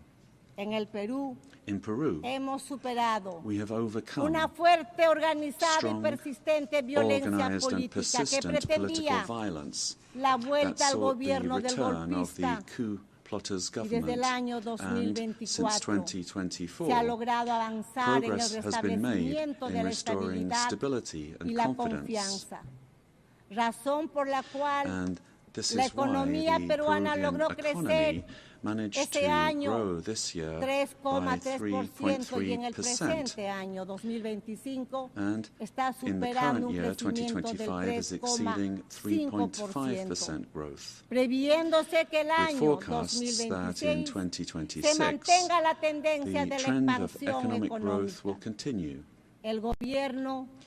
The government guarantees 3 years of economic growth, being the leader in South America. Inflation is inferior al 2% below 2% annually. Las reservas internacionales son superiores a los 88 mil millones de dólares. Y nuestra moneda se mantiene estable y se fortalece cada día más. Nuestra deuda externa es menor al 32,2% del PBI, una de las más bajas de América y del mundo. Nuestro déficit fiscal este año será de 2,2% anual. Señora Presidenta de esta magna asamblea, el 24 de octubre se creó las Naciones Unidas después de la Segunda Guerra Mundial, cuando se logró derrotar a uno de los mayores proyectos políticos totalitarios construido bajo una ideología de odio que produjo el más grave genocidio en la historia de la humanidad, el Holocausto, que jamás debemos olvidar. Esa nefasta guerra causó la muerte de 60 millones de seres humanos. Toda ideología de odio, el odio de clases y su elevación a principio y motor de la historia, el odio racial, el nacionalista, el odio religioso, étnico, el odio a las mujeres, entre otros, son los causantes de los peores crímenes en la historia humana. Las ideologías de odio construyen relatos como verdades absolutas que instrumentalizan a las personas y a los pueblos. La constitución política de mi patria afirma que la defensa de la persona humana y su dignidad es el fin supremo de la sociedad y del Estado. El Perú rechaza en consecuencia los dos principales relatos de odio en el mundo, el odio de clases y el odio religioso, origen de guerras y violencia humana. And inhumane violence. Hemos sufrido in Peru, más de 20 we suffered for more than 20 years from a messianic, dogmatic, violent and genocidal terrorism that cost the lives of more than 70,000 Peruvians. Odia las elecciones y el derecho ciudadano a elegir y a ser elegido. And to be Cuando participa, and to stand for election. Para when they la participate, they do so to destroy democracy from within. However, el relato que se ha querido the narrative imponer that they wanted to impose is a flagrant lie. Las Fuerzas Armadas the armed forces and the police que defendieron la who vida defended the y la life libertad de and los the freedom of Peruvians son acusados are now de violar accused los of derechos violating humanos, human rights. convirtiéndose así Thus, los the heroes who defensores de la defended vida, life, la democracy, democracia y la and freedom libertad en victimarios, are turned into y los victimizers, terroristas and the terrorists en víctimas. are turned into Así, victims. Los héroes que In this way, defendieron the la heroes who democracia defended son democracy are perseguidos being persecuted en in juicios que se trials prolongan that drag on por for décadas, mientras que decades, los while the terroristas terrorists son are indemnizados y compensated considerados and considered víctimas. victims. El mundo al revés. La ONU, Presidenta, This is the world in ha reverse. sido un hito The fundamental en el UN was siglo a XX, fundamental milestone in the pero en el 20th siglo century, XXI but in the debemos 21st estar century, más we must atentos. be more vigilant. Es nuestro deber It is our impedir duty que el mundo se to prevent the world precipite from plunging into new genocides and new violence. It is not acceptable in a civilized world that one country invade another using a false narrative to justify a war that first and foremost attacks the civilian population. It is not acceptable to slaughter civilians, to capture hundreds of young people, women, and even children, and use them as hostages. We live under the threat of international organized crime. In Peru, international crime based on extortion uses terrorist methods such as bomb attacks to submit citizens to its will. These criminal organizations that use weapons of war have created financial mechanisms to launder blood-stained money, sending large sums back to their countries of origin. They seek to normalize this violence, which requires, in order to be defeated, recognition by the UN as terrorist organizations and new national and international legislation to stop them being a threat to the democratic system and to the development of peoples. It is also imperative that we act against drug trafficking and illegal mining that destroys the environment, pollutes rivers, and condemns peoples and individuals to slavery. International crime has subjected thousands of women taken from their home countries through violence and deception and being exploited and deprived of their freedom. Ladies and gentlemen, we are living through times that recall the darkest chapters of our modern history, and Peru is convinced that the world does not need less UN, but more and a better UN, one that is in tune with the times, in times in which ideologies of hatred that caused and cause so much damage to humanity have taken refuge in lies, in misinformation, and which have penetrated democratic societies. Peru, as a founding member, is committed to an open multilateral system based on international law and the principles of the UN Charter. And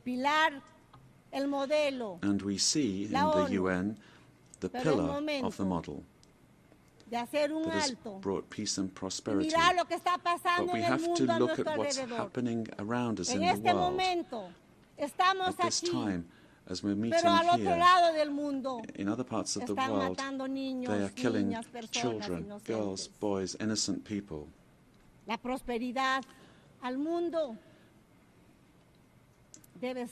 Prosperity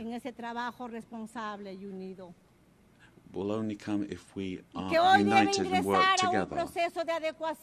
And we have to adapt to new threats. Each of our countries has the duty to make their contribution towards finding solutions to the problems that we all face together. And my country is striving to do this. But the interconnection of our societies and economies means that it is only through international cooperation that we can resolve the crises which we face. If we do not reform the United Nations, our common home, to restore representativeness and effectiveness to its action, then we run the very serious risk of seeing one of the most precious instruments that the international community has for world stability disappearing.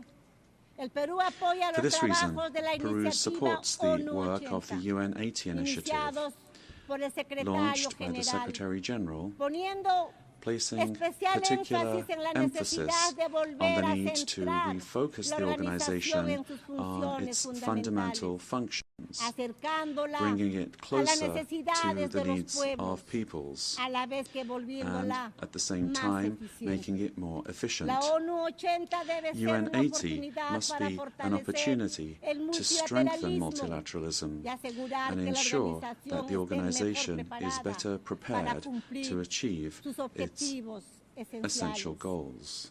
This reform can only truly become fully effective if it is complemented by a transformation in UN governance that prevents institutional stalemates when it comes to decision-making, while ensuring its suitability. Ladies and gentlemen, in Peru, our government is working to meet its commitments, both to our citizens as well as to the international community, facing the threat of organized crime resulting from the collapse of tyrannical governments that led to migration to other countries. This is true of our country. From day one, my government has fought to restore governance in the country and to defeat polarization and violence. In Peru, there is full separation of powers, the rule of law, respect for freedom, and human rights. My government is the most stable of the last 5 years, during which 5 presidents have succeeded one another. We are fighting for citizen security, facing crime that takes advantage of the rise in the price of gold and drug trafficking. We have achieved positive, verifiable results in these areas. We are working to strengthen human capital. We are fighting child malnutrition and anemia, and we are building schools and hospitals throughout the country, which has not been done in recent years.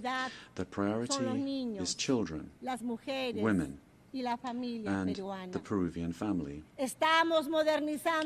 We are modernizing the country's infrastructure, ports, airports, roads, bridges, designing an economy that is better connected to the world, as well as a firm policy for fighting corruption. Our goal is to guarantee free and impartial elections, defeating the attempt of a violent minority that seeks their failure. Ladies and gentlemen, the United Nations organization has always been present in the modern history of my country, particularly in its most difficult moments. Similarly to what is happening elsewhere in the world, and despite our efforts, Peru today finds its democratic institutions and the rule of law under attack by the polarization of politics, the cause and consequence of the return of extremist violence. We suffer from the scourge of transnational organized terrorist crime, which causes deaths, attacks, insecurity, and drug trafficking that destroys the social fabric. We face the threat of climate change that is destroying our Amazon, causing the melting of our glaciers, and putting our biodiversity at risk. We promote inclusive and sustainable growth in the context of opposing powers. But none of these problems is merely national, but global. This is why que las Naciones we need Unidas the United Nations vuelva a ser to un once ágora del again diálogo y be la a forum cooperación. for dialogue and Deseo recordar el cooperation. legado del To embajador recall Javier the Pérez de legacy of Cuellar, Ambassador Javier quien Pérez de logró Cuellar, ejercer who una acción managed to do relevante relevant de la work in the organización organization a pesar de la despite the Guerra Cold Fría. War. Con ese ejemplo With that example in mind, y en el apego de nuestra and in view región a of los our region's propósitos de la adherence Carta to y en the aras purposes of the Charter, de una mejor and in order to representación, ensure better creemos que es representation, tiempo de we que believe it is quien time for the ocupe la next próxima Secretary Secretaría General General provenga de come from Latin Latinoamérica. America. Señoras Ladies and y gentlemen, señores, el Perú está comprometido en Peru lograr is que esta committed to Asamblea ensuring General that this General no Assembly sea una simple this year is not efemérides, a mere commemoration, sino la reafirmación but de the nuestro reaffirmation compromiso of our commitment hacia una acción to colectiva collective action que that revitalice will a las Naciones revitalize the Unidas United como Nations as a herramienta que tool apoye that la supports paz peace y la unidad and global, global así unity como el as well desarrollo. as development. Tenemos que ser firmes We must en la stand verdad firm frente a los relatos in que the la truth, in the escamotean, face of la narratives that try to conceal it, o pervert mienten it, or abiertamente openly con el fin lie de in ocultar order to hide agendas agendas que no that do not corresponden a nuestro correspond tiempo to our y time, mucho menos much less al to the destino de la destiny humanidad. of humanity. Por ello, For this reason, es imperativo it is fortalecer essential la verdad that we frente a los strengthen relatos truth against basados narratives en that el are based odio, on la hatred, mentira the repetida que lie busca repeated imponerse that seeks to y que impose solo itself and engendra only destrucción. leads to destruction. Pese a todos los But despite obstáculos, all of these la obstacles, verdad truth se abre will paso find a y way, nos hace and libres. truth will set us free. Paz Peace y unidad and para el unity Perú y el for mundo. Peru and for the Por las world, luchas del planeta. for all those on the Kuskayan planet. Yankasun, ama Chiknikuspa, ama Yuyakuspa, buscando el desarrollo de nuestro pueblo. Let us seek the Señoras, development of our presidentes y peoples, presidentes del mundo. presidents of the world. Juntos trabajemos, Together, let us work together sin odiarnos, without hating one queriéndonos, another. procurando el desarrollo Let us de work nuestros for the pueblos. development of our peoples. Sí a la vida, Yes to no a la life, violencia no to y no a la violence, guerra. and no Muchas to gracias. war. Thank you very much.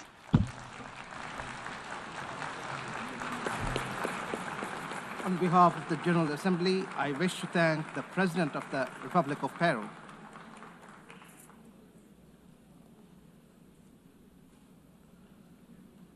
The Assembly will hear an address by His Majesty King Abdullah II Ibn al-Hussein, King of the Hashemite Kingdom of Jordan.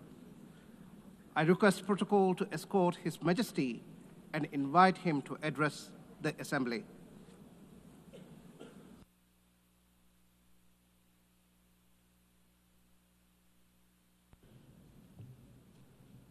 Bismillah ar-Rahman ar-Rahim. Madam President, Mr. Secretary General, in the name of Your God, the Excellencies. compassionate, the merciful. Another year, another UN General Assembly, and another occasion when I stand before you to address the same issue, the conflict in the Middle East.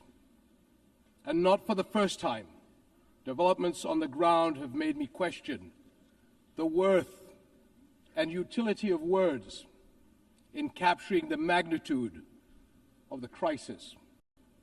Yet not speaking about it would signal acceptance of the situation and abandonment of our humanity. And that I will not do. Our UN General Assembly was born 80 years ago, pledging to learn from, not repeat, history. The world vowed never again. However, for almost as long, Palestinians have been living through a cruel cycle of yet again, bombed indiscriminately, yet again, killed, injured, and maimed, yet again, displaced and dispossessed, yet again, denied rights, dignity, their basic humanity, yet again, So I must ask, how long? How long will it be before we find a resolution to this conflict, one that safeguards the rights of all sides and allows a level of normalcy in the lives of the families at its core? How long will it be before I stand before you and speak not of suffering and devastation in my region, but of prospect, prosperity, and potential? Sadly, this is not the only conflict in our world. And some may say that other wars are also devastating. But the Palestinian-Israeli conflict remains unique. It is the longest standing conflict in the world. An illegal occupation of a helpless population by a self-declared democratic nation, and a flagrant violation of repeated UN resolutions, international law, and human rights conventions. A failure that should have elicited outrage and action, especially from major democracies. Instead, it has been met with decades of inertia. My friends, the war in Gaza marks one of the darkest moments in this institution's history. But although it is today's horror, the injustice stretches back decades. The Palestinian-Israeli conflict has been on the UN agenda throughout its 8 decades of existence.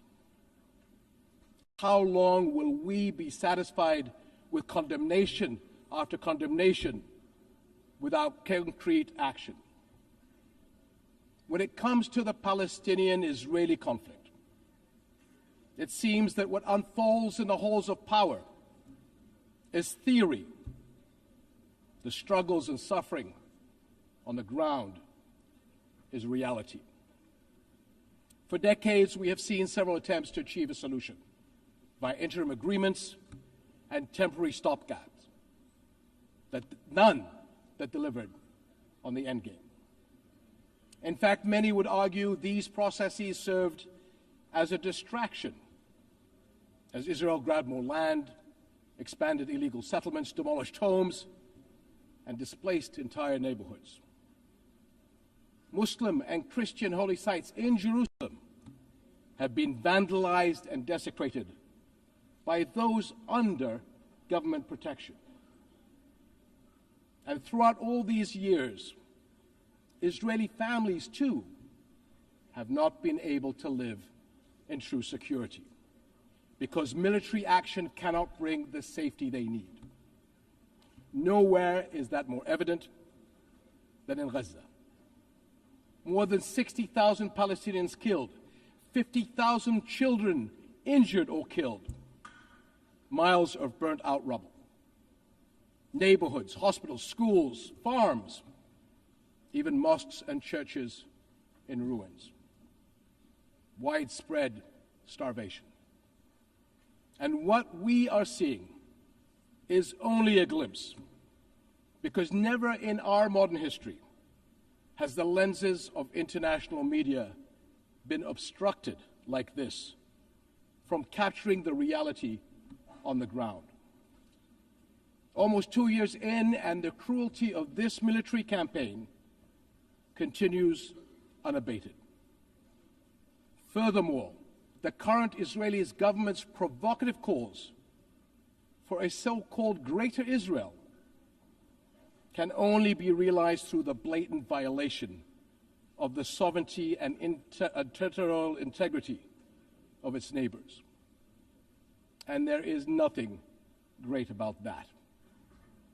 I can't help but wonder if a similar outrageous call were made by an Arab leader, would it be met with the same global apathy? The international community must stop entertaining the illusion that this government is a willing partner for peace. Far from it. Its actions on the ground are dismantling the very foundations on which peace could stand, and intentionally burying the very idea of a Palestinian state. It has shown how little it respects the sovereignty of other countries, as we have seen in flagrant violations in Lebanon, Iran, Syria, Tunisia, and most recently, Qatar. And its hostile rhetoric calling for the targeting of Al-Aqsa Mosque will incite a religious war that would reach far beyond the region and lead to an all-out clash that no nation would be able.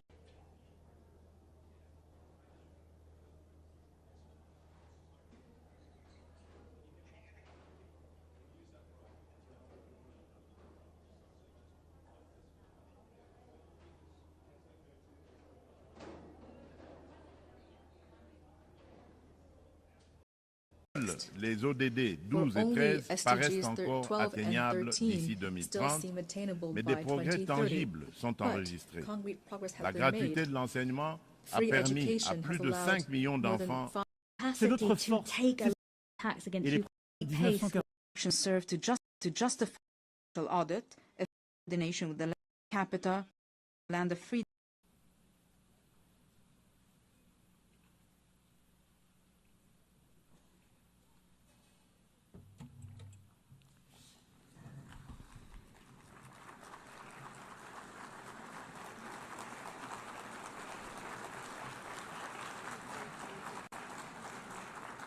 Madame la Présidente de l'Assemblée générale, Monsieur le Secrétaire général, Madame la Secrétaire générale adjointe, Monsieur le Secrétaire général adjoint, Mesdames et Messieurs les chefs d'État et de gouvernement, Mesdames, Messieurs les ministres, Mesdames, Messieurs les ambassadrices, ambassadeurs et délégués, je suis heureux de m'exprimer une nouvelle fois devant vous lors de cette 80e session de l'Assemblée générale des Nations unies. 8 décennies que nous avons voulu consacrer au service de la paix, du développement, des droits humains. 80 ans qui nous obligent à mesurer le chemin parcouru et à adapter notre pas à la marche du monde. Le 26 juin 1945, nous adoptions la Charte des Nations Unies après 2 guerres mondiales, alors que les combats faisaient encore rage en Asie, que la décolonisation était à peine entamée, que l'Union soviétique étendait son empire et que nous comptions les morts par millions et découvrions l'horreur de la Shoah. Oui, cette étape du monde n'était pas terminée et pourtant nous étions en train de bâtir, à coup de résolution, de détermination, cette volonté de préserver les générations futures du fléau de la guerre et proclamions notre foi dans les droits fondamentaux de l'homme et nous nous engagions à créer les conditions de la justice, à favoriser le progrès social, à pratiquer la tolérance et à vivre en paix les uns avec les autres. Nous ne rêvions pas et en convoquant ici notre passé et ce que nous étions il y a 80 ans, j'ai envie de vous dire ce soir, nous avons le droit de rêver. Parce que notre monde d'aujourd'hui mérite la même détermination à agir ensemble. Nous étions 51 à San Francisco et ce sont désormais 193 États membres qui siègent à cette assemblée. Les textes qui font notre organisation posent clairement les principes de l'action collective, ils expriment des valeurs communes, ils définissent des procédures robustes. Et je sais pourtant combien les frustrations sont là, que nourrit la représentation inégale des États, en particulier au Conseil de sécurité. Et c'est pourquoi je soutiens avec force son élargissement, sa réforme, en particulier son élargissement pour le continent africain. Je sais aussi combien les équilibres politiques, économiques et sociaux ont évolué et que de nouveaux acteurs ont pris plus de responsabilités. Et qu'une multitude s'interroge sur la promesse des Nations Unies, sa réalité et son bénéfice. Alors ne nous mentons pas, ce 80e anniversaire n'est pas une fête. Les conflits armés se multiplient, internes ou internationaux, étatiques ou provoqués par l'action criminelle et terroriste. Et les belligérants bafouent délibérément les conventions de Genève, comme si l'horreur servait la vengeance sous la terreur la victoire. Gaza, l'Ukraine, Soudan, Haïti, la Birmanie, la République démocratique du Congo. La liste est aussi longue qu'insoutenable des violences que subissent les populations dans ces territoires de guerre. De grandes transformations sont aussi en cours pour nous tous sur cette planète. Le changement climatique n'est pas maîtrisé, l'effondrement de la biodiversité se poursuit. Les efforts que la plupart d'entre nous sont prêts à faire se heurtent au cynisme de quelques-uns qui peuvent faire la différence mais s'y refusent encore. Et nous voyons l'accélération des technologies qui ouvrent d'immenses horizons, d'immenses opportunités, mais laissent aussi le champ libre à des forces d'autant plus dangereuses qu'elles ne sont pas régulées. Nous voyons le commerce mondial qui vit l'heure des guerres tarifaires, lesquelles s'ajoutent aux déséquilibres mondiaux. Cette alarme